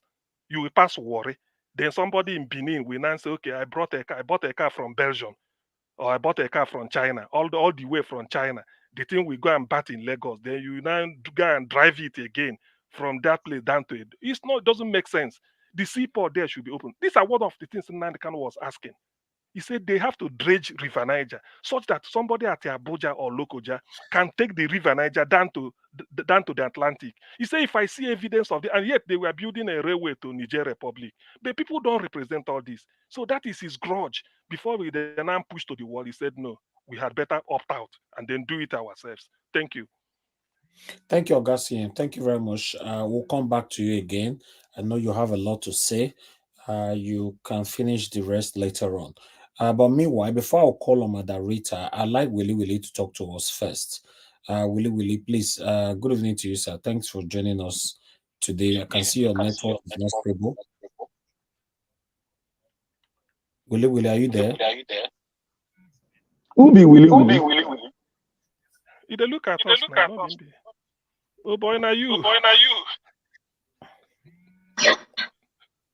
Willie, you are not saying anything. Good evening, everyone. Thank you. Good evening. Mr. MC, I greet everybody. Thank you. Talk to us, sir. Thank you for bringing me in, sir. Okay. Please, I cannot support. Okay, I should use my card. Can I use my card? Card as how? No, go ahead. Speak to us. Okay, can I use my card as in to be a member or to send a... What do you mean card? You don't need any card to speak, sir. I think he wants to donate. Super sticker. Okay, yes, you can use your card. Yes, your bank card. Yes. Okay, that's what I'm trying to say. I don't know anything. I don't know anything. But I'll be trying to come in every time. But before I come in, everything will just choke. Thank you. Yes, you can use your card. Okay, no problem. Your card is okay. Safe. You can bring any person. I just want to be here. Let me learn. I don't try to understand. Okay, then no problem. All right, then we'll meet you. Okay, thank you. But I'll see you. When we bring my opinion, we still talk. Okay. All right. Thank you. God bless you. Sir. Thank you. Thanks for understanding. Okay. All right. Let me come to Madarita. Madarita, thank you. Before Madarita, please. I have this man calling back again. Hello, sir. You are calling back again for the second time. You only have 1 minute. Go straight to the point. Mr. Raja, you have sorry, you will say I'll call back. There's just something. 1 minute you have, sir. 1 minute you have, sir. Go ahead. All right, sir. Now, look at the gentleman from the baggy fellow that called from Abuja. What do you mean by baggy fellow? Hello, sir. When somebody's communicating, please. Communication is about passing and receiving. What do you mean by baggy fellow? Okay. So can I continue? Yeah, that's what I'm saying. What is baggy failure? You call the man that called from Abuja, you called him a name. What name is that? Okay. That is the native name of the people. No. I don't want to hear those kind of name here. I don't like it. Just respect him. Call it the mister that called, not baggy fellow. Egbagi fellow is every Nigerian will know who Egbagi is. I don't know what that means, sir. We don't use that here. We don't. Are you going to refrain it, sir? You heard me say sorry about that. Then there's no problem. I'm not using it. Don't defend I have it. already said the man that called from Abuja. Thank you, sir. Go ahead. Talk to us, Because sir. I don't know how many people called from Abuja before him. I wasn't here all along. Now the point I want to make is this. You look at what people are saying. Yeah, Mr. Wike, who is there as minister now? No problem. If we go by the FCT, that we have in our constitution. But remember, this NNPP are saying that Abuja is a state. If you go by what APC said, this gentleman is correct. It has to be somebody from Abuja that will be the minister there who will now be representing the place as a governor. That is the point I want to bring up because these people are two-faced. They will say one thing, they do the contrary. If they call Abuja a state, why is Wike there? That is the point I want to make. So if you said I have 1 minute, I wanted to go into the coalition thing, but I will leave that. Thank you very much. Okay, sir. Thank you very much, sir. God bless you. You are welcome, yeah. Yes, Bye. sir. All right. Thank you very much, everybody. Some of you are saying on the comment section that it doesn't mean anything. It means everything. Call people Mr., Mrs., Madam, Sir. That's all. Any other thing, I'm not interested here. Thank you. Let me call on the moderator. Moderator, good evening to you, man. Thanks for your patience. Please talk to us. Yeah, good evening, Mr. Elvis, and good evening, Mommy Diaspora, everyone on the panel and those in the comment section. I'm sorry I'm pretty kind of late, so I really don't know what has been said, but I will just follow the lead on what Dr. CM was saying. I think he was talking about LP and PDP merger and Ohanaeze saying that I think candidates are a distraction or something like that to the apparition in Aso Rock. I don't know if that's the only thing I grasp. Anyway, all right. There's something that nobody talked about today. Tinubu's government allocating ₹500 billion to themselves from the budget that have been issued out for 2024. What's the purpose of it? What's the purpose of the trillion? Everything were highlighted today. Some of them were for to eat food, pounded yam, gari, wedu, black soup. While some of them was Give for us a Monday. Your soup is there too. Black soup. So while some of it them was 10 billion for food. Yes, 10 billion for food, right? While some of them was for their houses, cars, while some of them was for their holidays and all that. All those petty sorted. In other words, with the list of the budget, those things that you mentioned is either they're called SPVs or miscellaneous expenses. Exactly. I guess they will probably have a name for that. Exactly.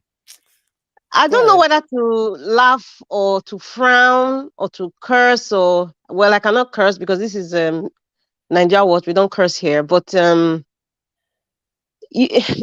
don't even know you know what? We are on autopilot. This is what is going on. Everybody is doing whatever it is that the hell like. Nobody will question it.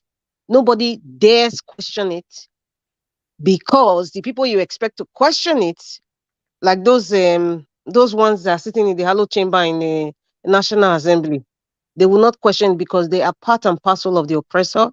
They are part and parcel of the feeling joy or the enjoyment. They are part of it. It is it's unfortunate that we are experiencing this in our generation. It's very unfortunate. Nigerians, this is so unfortunate. I don't know anything that's beyond Mr. Najawa. This is your channel. It's preventing me from using the words that I really want to use. So that's why I'm kind of pausing, to use something that is appropriate, for your channel. But it is very, very depressing. It's depressing to hear these kinds of things. Trillions of naira for eating. Trillions of naira for frivolous activity to press blow and take 33. That's just what they're saying. How wicked are our people? How wicked. If there's any other word after satanic, this is what they are. If there's any other word after that, I don't know what to say about that. But you know what? I am not surprised. Because the apparition in Aso Rock, these are the kinds of antecedents that he was doing when he was Lagos State governor. These are the kinds of antecedents. So we are not expecting Mike Myers. We are not expecting, we are expecting the drug baron activity. This is how they operate. We should not expect anything less. In fact, we should expect anything that is worse of what a drug baron does. That's what we should expect now. Because a typical drug baron that we see in the mafia movies, they have evolved. They have gone to a higher level, and Nigerians are experiencing it. We are obviously not practicing democracy. As a matter of fact, when I hear democracy now, it really irks me. Seriously speaking, when talking about democracy in the Nigerian context, it irritates me to hear it, because we are practicing kakistocracy. Wicked people. There's another word after satanic. That's the only word I've used to describe this set of people. It's sad to hear. It's like mind blowing. Trillions of naira, billions to eat. What are they eating? Let it be known. Those things that you mentioned, the miscellaneous things, they are all under SPVs, special purpose vehicle. If they say they want to do Christmas party, because they are going to do Christmas party now, they will not call those NGOs, all those moons. I don't even call them stars, because they are moons, so that they depending on the sun to shine. So depending on we Nigerians that call themselves celebrity, the moons that come there and they have NGOs, we know them. They have NGOs to cover up. Those NGOs, in fact, these NGOs we're talking about, it started from Jonathan's time. A lot of people opened NGOs when Jonathan was president, and that's how a lot of SPVs were created. I know what I'm saying, and I'm saying it's a fact, because it's a fact. That is when every Dick and Harry and Antelope and Porcupine opened an NGO. Jonathan's government started this. It was a big business. It's still booming. Some of them have closed down. It's still booming, depending on which political side you are on now. Now, December is coming. They've created these so-called trillions of naira. These monies are going to SPVs. Some of them, they already have an NGO organization. Shehu Tinubu's wife has an NGO that she runs. What do you think most of all these monies are going to? They're not really going to buy like a 10 cows to eat or rice per se. No.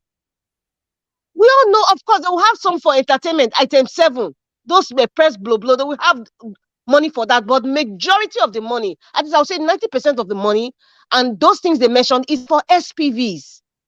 Because they have to find a way to call it, they have to find like how will I put it now, like a computer, a folder. And that folder must have a name, so that they will be able to present it to the clueless people that is in the hollow chambers in Aso Rock. And then they will not read it to us. Or maybe they will not call it ways and means. There's so many names out there now. In fact, they can even call blow, they can even have a title called blow. However you want to define it. So I am not surprised. Nigerians, we should not be surprised. Those people like, now my brother, I go vote my brother. And my party, nobody should complain. We should not be surprised when we hear these outrageous amounts for SPVs. We should not be surprised, because in the past, previous administrations, nobody really took cognizance or notice about all these things they were creating. It's because of my president, Peter the Rock Obi, his emergence. He wanted to educate us. He wanted to open our eyes. So that's why everybody's going toe to toe to say, what is this money for? What are you spending money for? How many people are traveling? What do you need this vehicle for? We never really used to question these kinds of things, especially the Supreme Court now. We are asking for the certified true copy. In the past, nobody really used to notice it. Okay, but everybody just move on. But now, with the emergence of this man, Peter the Rock Obi, he's not just the rock for nothing. It's not easy to be called Peter. For him to come out and educate us and open our eyes. There is something about that man. He has done his work. As far as I can see, he has done his work. I would say 80%. Peter Obi has done his work. Because it's what has it's like a little bud of flower that wants to bloom out. It has blossomed out now. It's exposed the judges, exposed the SPVs, expose how frivolous they spend. They're not even frugal in any way, and they're not even apologetic about it. They don't care about the poor. They only care about themselves. The so-called celebrities, with all due respect, Mr. Elvis, to this channel, not respect to these people I've just mentioned, like Joke Silva and all these ones that call themselves, they're all moons as far as I'm concerned, because they need us to become stars. All these people, I'm just listing what Peter Obi has exposed. Even the so-called social media influencer, the so-called professor of rice and beans, Nobel laureates, judges, Supreme Courts, SAN, excuse me. We in fact, there's a plethora of them. Musicians, actors, actresses, all of them. The ones that you thought were human beings, we actually found out now that they were just human beings wearing khaki, and they are just wearing khaki and agbada to have the face of a human being, but they're actually animals. He has shown us in fact, the crevices of the crime. It's not even, this is beyond corruption now, the crime, because whatever they are doing now, it's not, I don't want to be using nice word like corruption, money laundering, all those, they are too nice of a word. Fela always say, if they are thieves, they are thieves. Don't be using money laundering. That's Oyibo man way to cover things. A thief is a thief. Only these people, these are the people Peter Obi has. That bud that was covered, the bud that want to blossom as a flower. Peter Obi opened it. It blossomed, opened wide, and that's why we are seeing all these things. You can imagine these things have been happening for decades. Now that we are seeing it, it's like somebody is just stabbing us. People cannot eat now. Somebody's group of senators are donating millions of naira to go and press Blue and 33 in Akwa Ibom for one allegedly, Mr. Elvis, allegedly criminal that is the Senate president of Nigeria, a great country. They are going to Akwa Ibom to go and spend. They are donating. Listen, that donating is like marking register. Let me tell you. So anything by thing, right? Because that's how Nigerian government runs. Somebody said Nigeria is a transactional country, and that's exactly what it is. All those donations, I don't mark register. So when I have a committee within the Senate, Petroleum Committee, Oil and Gas Committee, Solid Minerals Committee, the highest person that paid money, they know who this Senate president is going to place them as chairman or deputy chairman of those committees. That's what they do in the Senate. They are scrambling for committees, educational committee, suburb committee, petroleum and pipeline committee, all those juicy ones, CBN committee. Just name it. Just name it. That is what those donations. That's how they operate. It's transactional. It got nothing to do with the common man. It got nothing to do with whether rice is 70 or 80,000 naira a bag. They don't care. They don't give a rat's behind. They don't care. So therefore, APC or PDP, as a matter of fact, I am tempted to even add, with all due respect, LP to some extent. To some extent, not all. They're all part of this game. This is a script that's been written. So by very few wicked set of human beings. They wrote it to say, do this, do that. Okay, tell the media they must do this. Okay, would not change the price of dollar to this. Okay, meanwhile, billions of dollars. And this money we're talking about, they're not investing it in Nigeria. It's all going to Arab countries, or it's going to North America, or it's going to Europe. It's unfortunate, and it's very sad. When you talk about merger, there's another thing that we really need to realize. There's one thing that, what's his name? I think Black Panther said something. Nigerian politicians will never change. I don't know if it was yesterday or 2 days ago. He said that. That's a very profound statement. Nigerian leaders cannot change. Even the ones that had good intentions, when they come in, the satanic system that has been created will force them to start acting satanic. With the exception of very contented spiritual individuals. Example, Peter the Rock will be not 100% because nobody's 100%. That will say, you know what? I cannot take this anymore. I cannot do this. It is very rare. I don't know where's they say the rarest the rarest diamond, or it's like an endangered species to be a good politician in Nigeria. You are like an endangered species. That's what Peter Obi is, and that's why he's looking so special among these thieves, because it's rare. You have never seen this kind of thing in our life. I'm sure people have never. I have not seen it. This kind of person. I have not. This kind of politician. I have not. How many of them are contented? Even some people who are even shouting, oh, these people are criminals. Oh, they are this. Some of our youths can do 5 times what Agbado is doing. 5 times. Look at Yaya Bello now. Look, Yaya Bello was he's not the youngest governor. If I'm wrong, someone can correct me. The youngest governor in Nigeria. Look at what he did. Look at what he's doing. So you can imagine the ones before and the ones he has trained. Every governor in every state. Look at my state, Edo State. All the people around him. If one of them have the opportunity now to be governor, do you think they will do better or worse than what Edo State is experiencing? I can guarantee you that they would do worse than what Obaseki did on the other previous administration. And okay, Akpa, there's something you mentioned. Ohanaeze is saying that the candidates are distracted. Well, I don't know if it's Emmanuel Nwanya who's that said that. I didn't watch. Like I said, I didn't watch it, but it is obviously this is just another native doctor that wanted to create a faction for LP. So their work is to create another faction within the Ohanaeze. That's just what I think.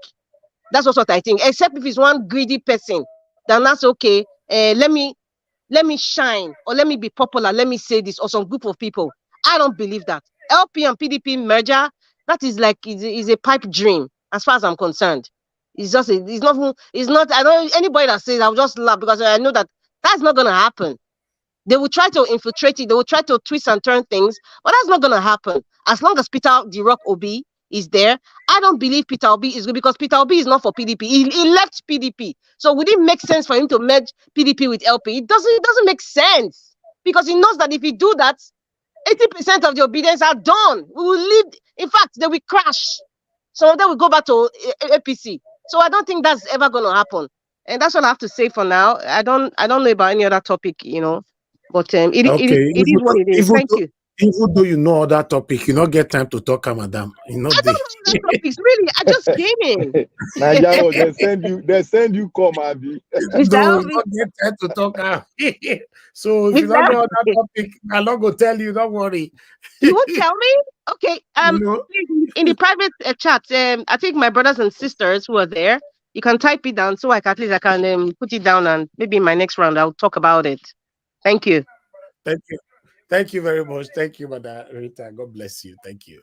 All right. I appreciate every one of you right there. I believe everybody on the panel have contributed to this. So we are going to have our final submission right now.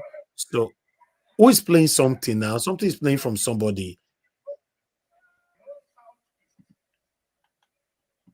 That was coming from Ogacm. Please stay mute. Okay, let's have our final submission for 5 minutes, my people. I'll start with give us a mandate. Give us a mandate. Are you there? Yeah, I'm here. Yes. I don't have much to say. Okay, can you hear me? Just say una do well, good night. Anybody when they talk from this platform, I don't have much to say. They give us their time now. Sure. Exactly. I don't have much to say. Go talk. Meanwhile, we will reach 5 minutes. Okay, good night. I'll see you again tomorrow. Bye for now. I love you. Like, you not give anybody time. No do anything for you. Mashallah, my brother, are you there? Please talk to us. 5 minutes. I'm always here, waiting for my time to come. Mashallah does sleep. How if you sleep for Nigeria matter? Did they sleep for you sleep one eye open, because before you know they don't sell them. I just stopped into my face, my WhatsApp, and saw where they're not contributing money for our Senate president to do birthday. That's how stupid our people can be. Donating money. We have people having problems outside. They're not our people. Now them they donate their own money now. So Yeah, now who is your people there then? Who is your people among them? No, that money donated is the money of the people. You're not contribute money. Okay, that's not their money. Okay, no, it's the money of the people. I thought he's talking about the people that is donating it. And no, even the ones donating, that money they are donating is part of the money is part of their money given to them for maybe their constituency allowance and all of that. It's not their salary.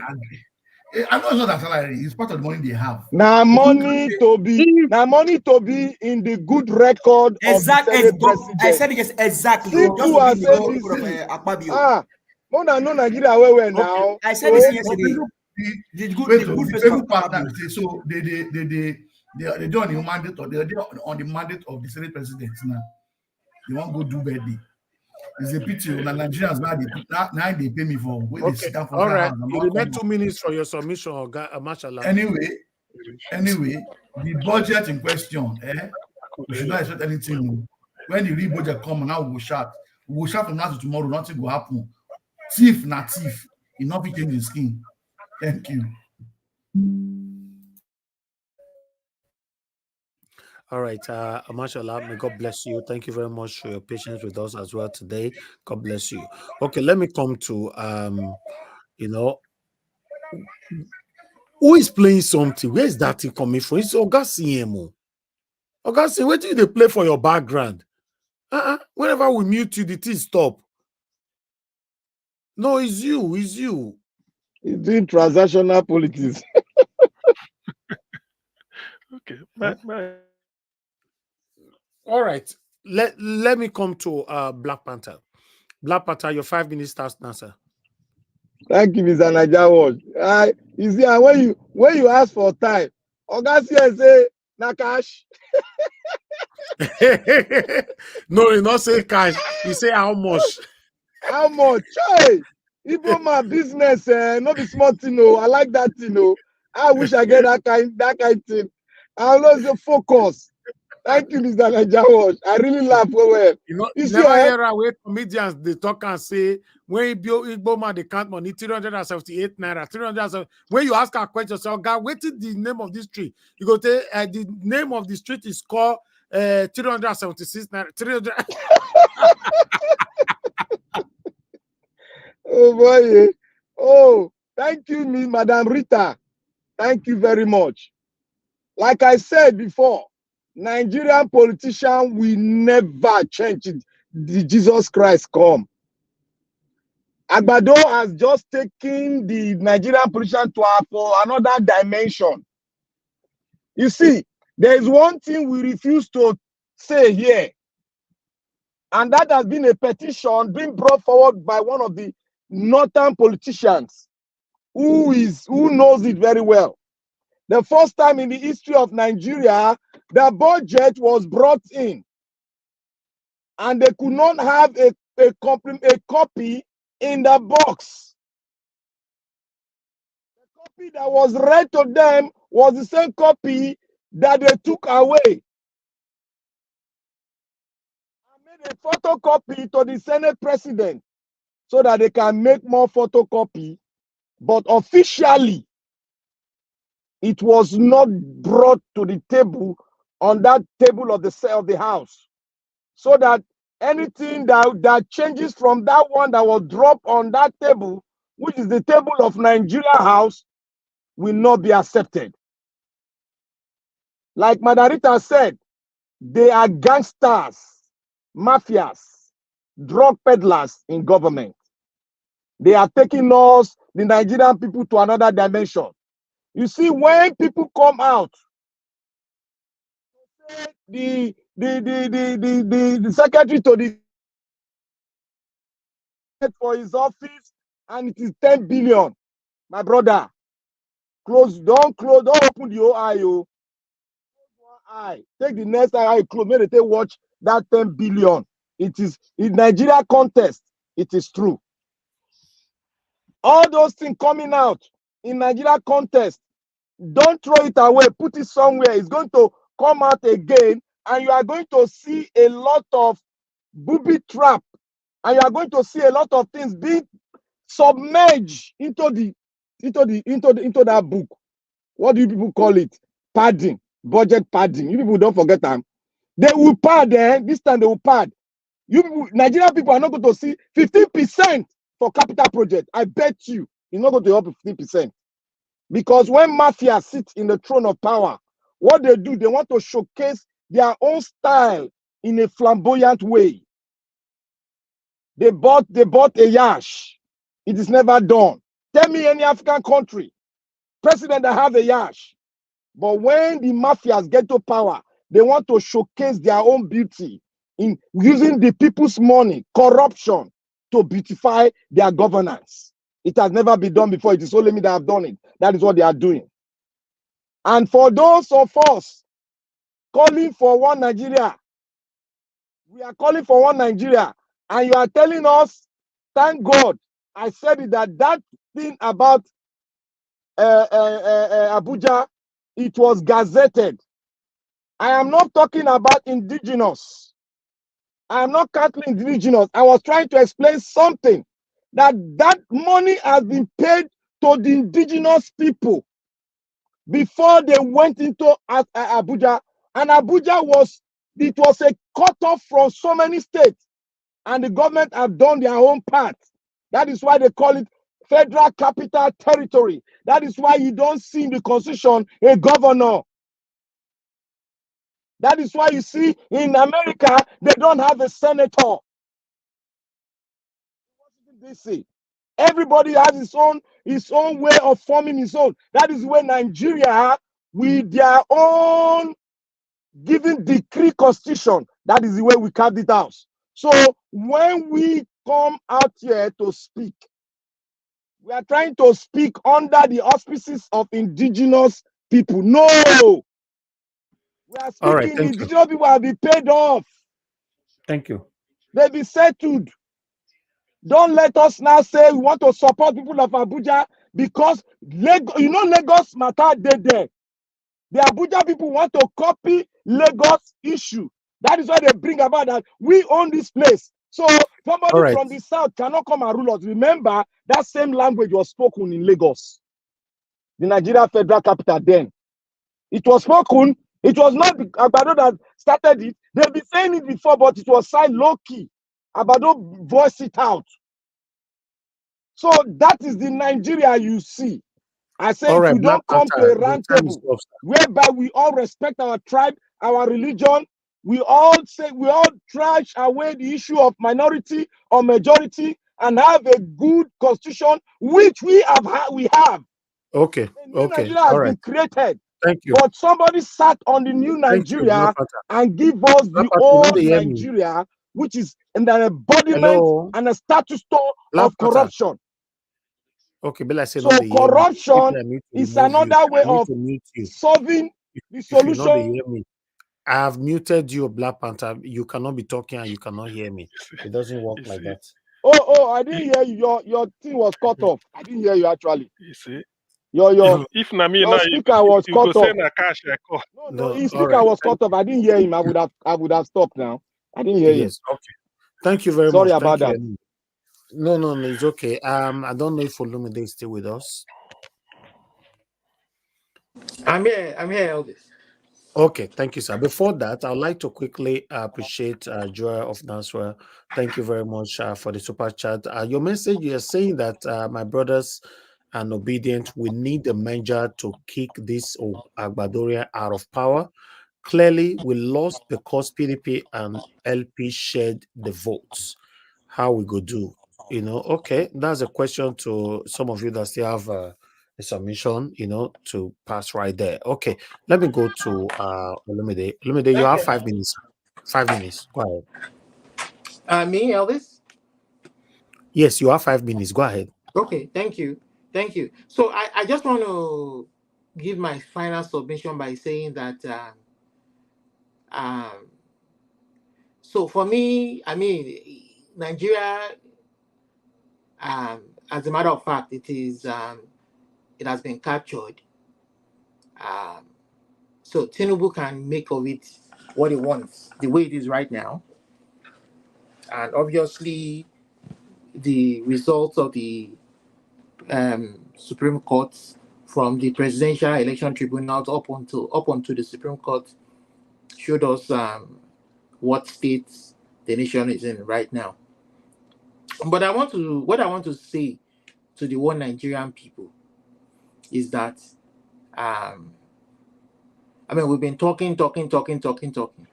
See, the only solution to all this is Nigeria can begin to return back to civility. The starting point is for people to be able to elect who they want to elect, from the local government level to the state level to the presidency to the House of Rep and Senate.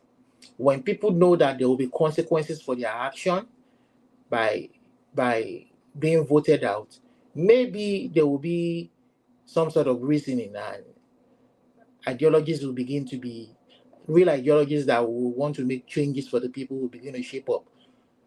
But the other solution is that obviously power corrupts. They say absolute power corrupts, and I think I can speak the same of the Tinubu government, that I obviously don't see him making any positive move to allowing the Nigerian institutions to function independently of the presidency and make decisions that will bring progress to the society as a whole. For INEC to conduct a free and fair election and allow Nigerians to choose their leaders. So I don't see him doing that. So the only other option, so in essence, the people's sovereignty has been captured. The people are not sovereign anymore. You know, the last election proved that. From the local government level to the state level to the federal level, the people are not sovereign anymore. So the only way for the people to capture their sovereignty back is either through the ballots or through attrition. So I don't want to come out openly to say, people, when I mention the word attrition, majority of you know what I'm talking about. So is it through attrition for the people to, because you can't, the way things are going now, you can't, when somebody takes the sovereignty of the people and begin to act on it in a manner and a way that there's no freedom of expression, there's no way for the society to develop. Who's going to wait for all that? How many years do we all have to leave this earth? Are we going to see progress in our lifetime, the way we've seen it in other parts of the world that we all live in? So, for me, it's either going to be force of attrition, where the people can take their sovereignty back, or through the ballots. So obviously they would never allow a free and fair election. So what's the point? This guy has taken over the army, he's taken over the police, he's taken over INEC. He has these people who conduct these elections are expectant. They know that serving that man's purpose will get them a reward, financial reward, and they are ready to do anything to please him. So obviously the people don't have a say in it. So that place is a messed up. I don't know what to say. It's a messed up environment. So for me, it's going to be force of attrition, whether you like it or not. People dying left, right, and center. There's no security for people. There's no, you go to different parts of the country, there's people are being kidnapped, people are being killed, people are being massacred, they can't go to their farms, there's banditry, there's terrorism. In the northern states, they won't report it. They've taken virtually more than half of the territory in the north. I don't know what the governors are presiding over if they are not even part of that nonsense happening there. And in the west, different stories for the different regions. you know, and the government of the day, and I mean, I don't know how we got ourselves to this state. So that's just my own beat. I mean, that whether we like it or not, you see, people don't want to go extinct, and for them not to go extinct, they will do anything to defend themselves. And when they begin to carry their arms and fight back, it will be too late. It will be too late for the government of the day. But one thing binding all of them together is the resources of the very people who own it, that they are stealing. The oil resources, the oil resources belong to the Niger Delta people. It doesn't belong to the whole of Nigeria. It belongs to the Niger Delta people.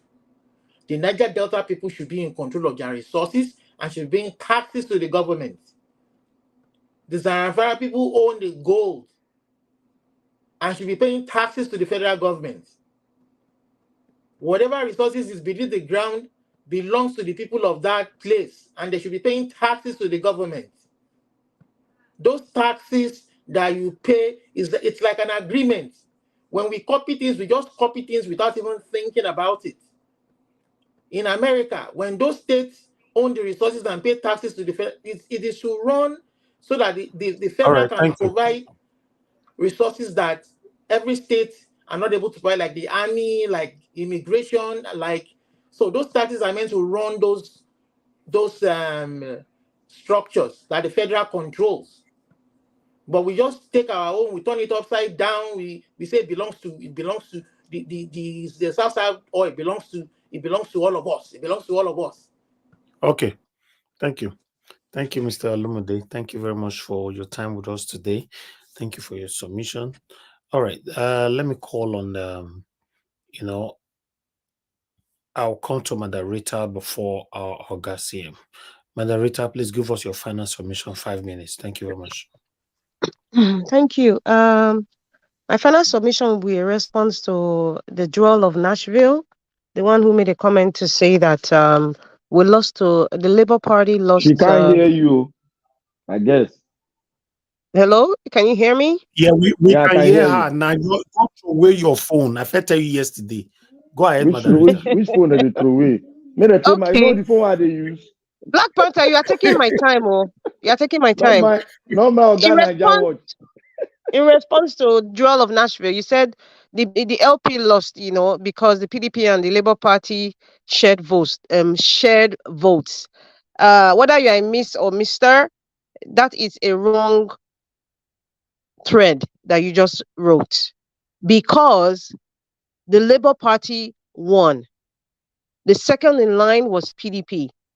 And the third in line was the people from the Red Hat, and the APC took fourth or even fifth. APGA possibly took fourth and APC took fifth. That is how the votes went. So please, that train of thought saying that we lost, we did not lose, sir or ma. We did not lose. Please, let us we're here to educate each other. We all saw what happened. Peter Obi got the highest votes. Even in the FCT, according to the electoral law, 25% of the FCT the winner must get at least 25% of the FCT. He got that. He got the highest votes. We all saw what happened. So I don't know where that train of thought is coming from, but that's not exactly what happened. We did not lose. The reason why we are talking about the election today is because APC turned up the beavers to count. Even when we had the hard copy, we took them to court. Everybody saw the evidence. If they shut down the electronic copy, we had the hard copy. Even the certified copies of what the INEC signed, they could not even defend it. And they certified it themselves. Please, let us just say the truth here. Those kinds of comments is miseducating people. I just want to make that. I'm not upset, sir or ma. This is just how I talk. When it comes to Nigeria, I'm very, very passionate. So please, just get it straight. Merging. The fact that you think that we have to merge now is like you are misunderstanding what is really going on. Merging would not solve the issue of why we have someone like the drug baron as the president of Nigeria. It's not because the people from the APC, from the PDP, they are part of this system. They are even working for this present system. An example is Wike. There's so many of them. There's a plethora of them that are in PDP working underground with APC as we speak. And Labour Party won the election. We did not lose. In fact, we did not lose as a matter of fact. According to your word, you said we lost. We did not lose. Let us get this message out. The Labour Party did not lose the presidential election. Professor of Rice and Beans and Professor Yakubu turned off the beavers. When we took the evidences to court, they did not. To date, the appeal court judgment was a kangaroo court. Same thing applies to the Supreme Court. And all this happened because, allegedly, some foreign currencies were exchanged. That is why we are facing what we are facing. It's got nothing to do with merging, sir or ma. It has nothing to do with merging. My brother, I think Mr. Olumide mentioned something, attrition. There is something that my vice president said, that he said. He said, when Nigerians are ready to take Nigeria, they don't need permission from anybody. They just need to announce it. Do you know what that means? Any smart person will understand that comment. When you are taking over your country, you don't need permission from Supreme Court or from any or from the West. You just need to announce it. Because when you take over your country, that is when you make an announcement. Anybody who is smart will understand that. Thank you very much.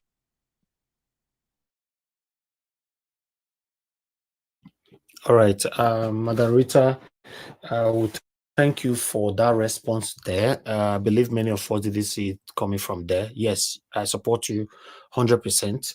It's not because of major or no major, Labour Party or Peter Obi, we did not lose that election. It was ringed. Yes, it was ringed. So I support you 100%.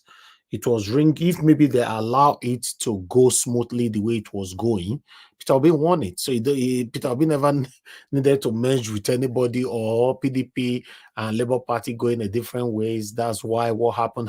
No, they ringed the election. They turned off business. Madam Rita, thank you very much for refreshing everybody's brain again. That's why we all are here. Thank you so much. Okay, the last person on the panel, Willie, I can see that you were logged out. You asking for a link again. This kind of time when we are closing or we don't post our link again, I want to use the opportunity to pass the message now on this kind of closing time. If anybody mistakenly log out and you cannot use the same link to come back again, I won't post our link. I'm sorry, because whenever I post our link, we now get all these attackers, all of them use it to come to the panel. And I don't normally say this to you guys all the time. I fight them, behind that you guys don't know. Some of you that were with us yesterday, you saw some people that came here, I was asking to write on the private chat and all that. I have to deal with them with that. I don't like announcing it anymore. That's what I'm doing. So at this kind of time, posting out a link is like inviting a different bodies all over again. So it's quite late. Thank you very much. So if you have the link, just keep it. In case you are logged out, use it to come back by yourself again. I don't have a problem with that. Thank you very much. Garcia, please talk to us, your final submission. Thank you, sir. Okay, then thank you, Niger Watch. I think I have to say something about the 1 trillion you said, 1 trillion naira that Tinubu budgeted for maybe he and his cronies. Half a trillion, almost half a trillion, 400. According to our calculation, about 428 billion. Billion. Okay, 428 billion. Okay, 428 billion.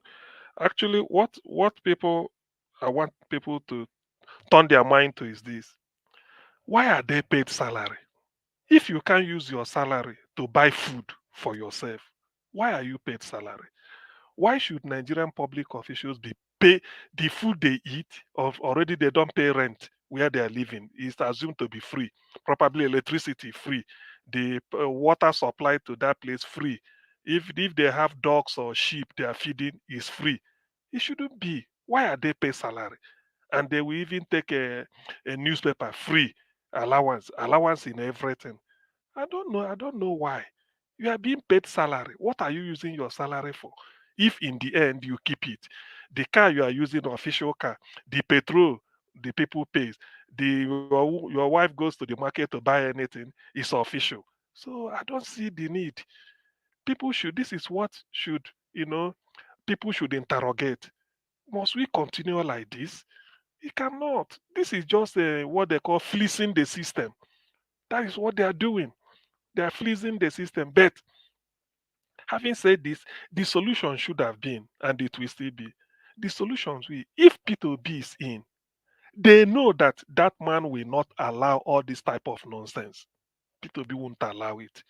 If he could stop using official, maybe spending official, the government money to feed his family, who are you then to ask for all these things they put in the budget?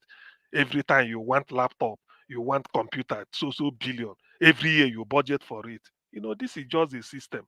In the end, I think somebody said we may not have up to 15% capital project, maybe 10, and that 10, it will still be, it will still be, what is it called, fake, in the sense that whatever, if they tar 1 kilometer road at the rate of 1 million naira, they may put it at 13 million.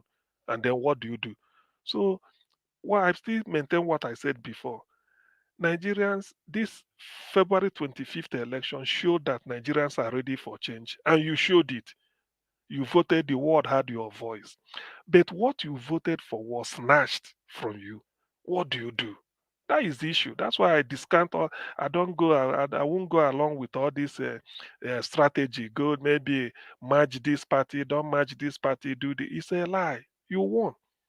If they are so sure, who is not tired of APC after 8 years of Buhari? Who is not tired of APC?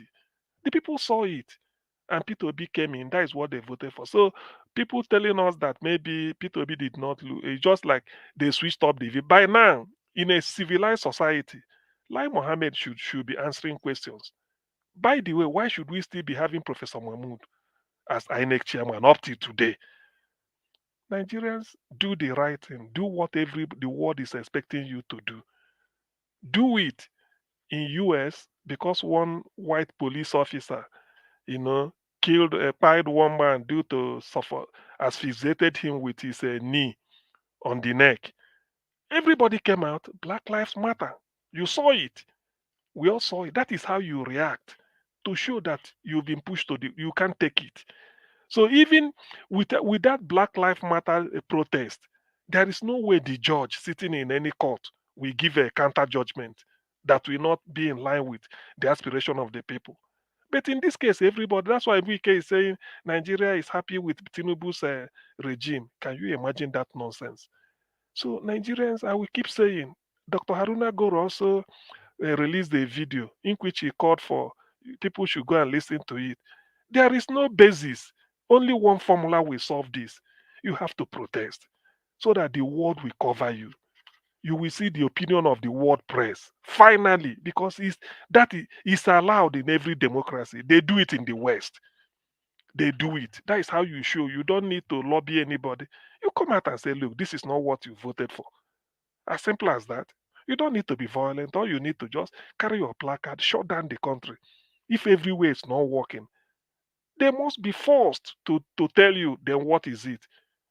You can sack a government by just civil disobedience. You can. People should not undermine the power of civil disobedience.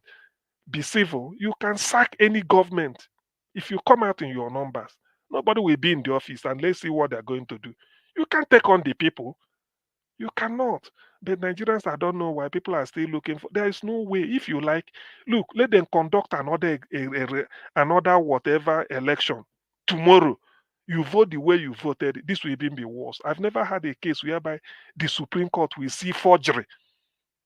The Supreme Court will see forgery. What they did in America, all they are talking is why was the deposition not done in a law court?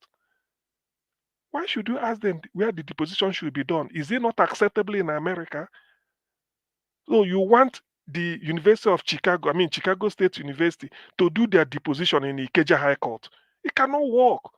They do it their own way and they've issued. Some of us studied abroad. When they issue your transcript, or Nigeria send their transcript, you don't have to query it. He said, why didn't the registrar sign it? That is the way it is done in their place. So there are a lot of things Nigerians should reflect on and then act. There is no formula again. There is no formula. What is it called? Are Nigerians ready for a change? Yes. Have they demonstrated it? Yes. For the first time, there was nobody is accusing anybody of buying vote. Did you hear it? Both vying, they were because people are not interested. They found out that for every 5,000 you give them, you send them back by 50 years impoverishment. So they don't want. Meanwhile, Labour Party, they are following obedient. They say they don't they give shishi, they don't accept shishi. And people did it. Even with all the provocations, all the misery. Yet, so what else do you want? You've done the best. The world listening to you. European Union, look at their report. They indicted the government and look, it wasn't free and fair. In other words, the person they declared winner is not the person that won. So what else do you need? The green light is there for Nigerians. Do what every other country has done everywhere.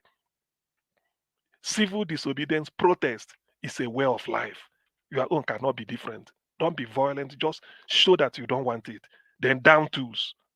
Before you know it, the opinion of world press will change. And when it changes, justice will be on your side. Nothing is too late insofar as you are alive. But when Nigerians come and start to profile solution, you do this, you do that, you are accepting defeat. You don't. I've never discussed any figure that there will be 10 million votes here or one this, because I don't believe all this in the bandy. The moment you start discussing it, it means you've accepted it. Then you are not. I don't believe all those nonsense. They just fix figure and then start to invite you for debate. I don't debate it. I know the man won. Why did you switch up the IREV? 3 ballot paper given to you on a particular day. Simultaneously, you were given together. Just go behind a screen, thumbprint, and then come and put it here. You did it. Two of them were uploaded. The other one, they said, do not. There's no glitch. They say do not because the people, those ad hoc staff that served, I know some of them we called, they said they were told not to upload presidential election. They were told, upload the two, but don't upload this. Why? That is the, if you want to change now, that is the question. Why? Ask anybody who worked for INEC on 25th February. He will tell you, we were instructed not to upload this because we weren't given the password.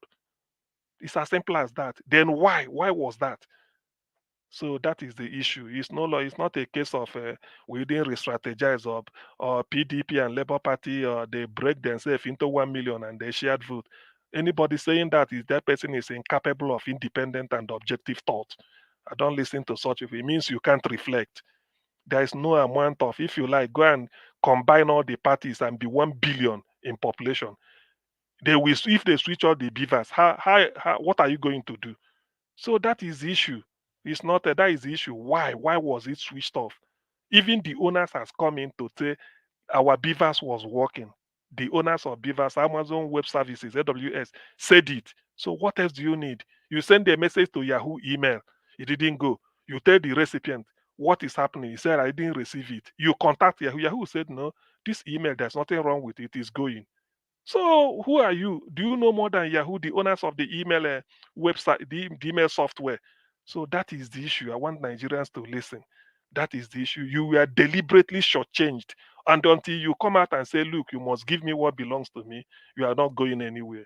Niger Watcher, thank you for your effort and then for gathering here every evening to educate Nigerians and learn from each other. Hopefully, something good must surely come out. Look at the economy has tanked. Look at the economy. Economy has tanked. Nigeria is not going anywhere. No economy, nothing is working. So what else? What formula are you gonna apply than to get rid of to remove all those people that are there, and then a new breed of somebody who deserves to be there should be there, then so that things can change. There's nothing happening in Nigeria. Nothing. It's just hardship writ large. Thank you. Thank you, Augustine. Thank you very much, everybody. I appreciate you all for your time with us today. We've come to the end of this broadcast. Yes, let's continue to do our part. Nigeria, hopefully, will be better in our time. Appreciate every one of you that is still here with us, starting with from Give Us a Mandate. Mashallah, thank you very much, my wonderful people. Thank you, Black Panther, Olamide. Thank you, Augustine, Mother Rita, and Mother Patricia. Thank you very much. And those of you that came in that already left, Thank you very much. I appreciate every one of you. Those of you that supported us as well financially, may God bless you all. I appreciate you all. Thank you, thank you, thank you. I'd like to appreciate the people on the comment section, starting with Mother of All. Thank you very much, Mommy. I appreciate you for all you do. Thank you very much, Stella Imasevedo. Thank you very much, Madam. I appreciate you always. Thank you, Tonia Maduke. Thank you very much. I appreciate you all, my wonderful people right there. Thank you, thank you, thank you. Tony Africa, thank you. I can see you right there. DNA, I can see you as well. Florence, oh, thank you. Peter Neffel, Willie, and many others. And God will bless you now, my people. Help us to press on the like button. Join us again tomorrow by God's grace, 6 p.m. Nigerian time. And let's continue to talk about the things that's affecting you and I. Please press on the like button. Help us to share. For those of you that are going to be playing back this video later on, please endeavor to subscribe to our channel, hit the notification bell to be notified whenever we are here, and also hit on that super thanks button, to support what we are doing here, encourage our work. Also click on the join button, membership, to encourage us as well. Share our videos, like our videos, and God bless every one of you. Also leave your comments, tell us what we are doing, what you think we are not doing right, so that we can do it right. I appreciate every one of you for your wonderful time. Please, before you leave right now, don't forget to press on that like button. It's very, very important for us that you press on the like button so that our voices can go far. I can see more people right there on the comment section, but I wish I can mention all names. I would have mentioned all the names, but nevertheless, I want you all to understand that I appreciate you all equally. Thank you very much, my people. Now, now we draw the curtain. Have a good night and sleep well.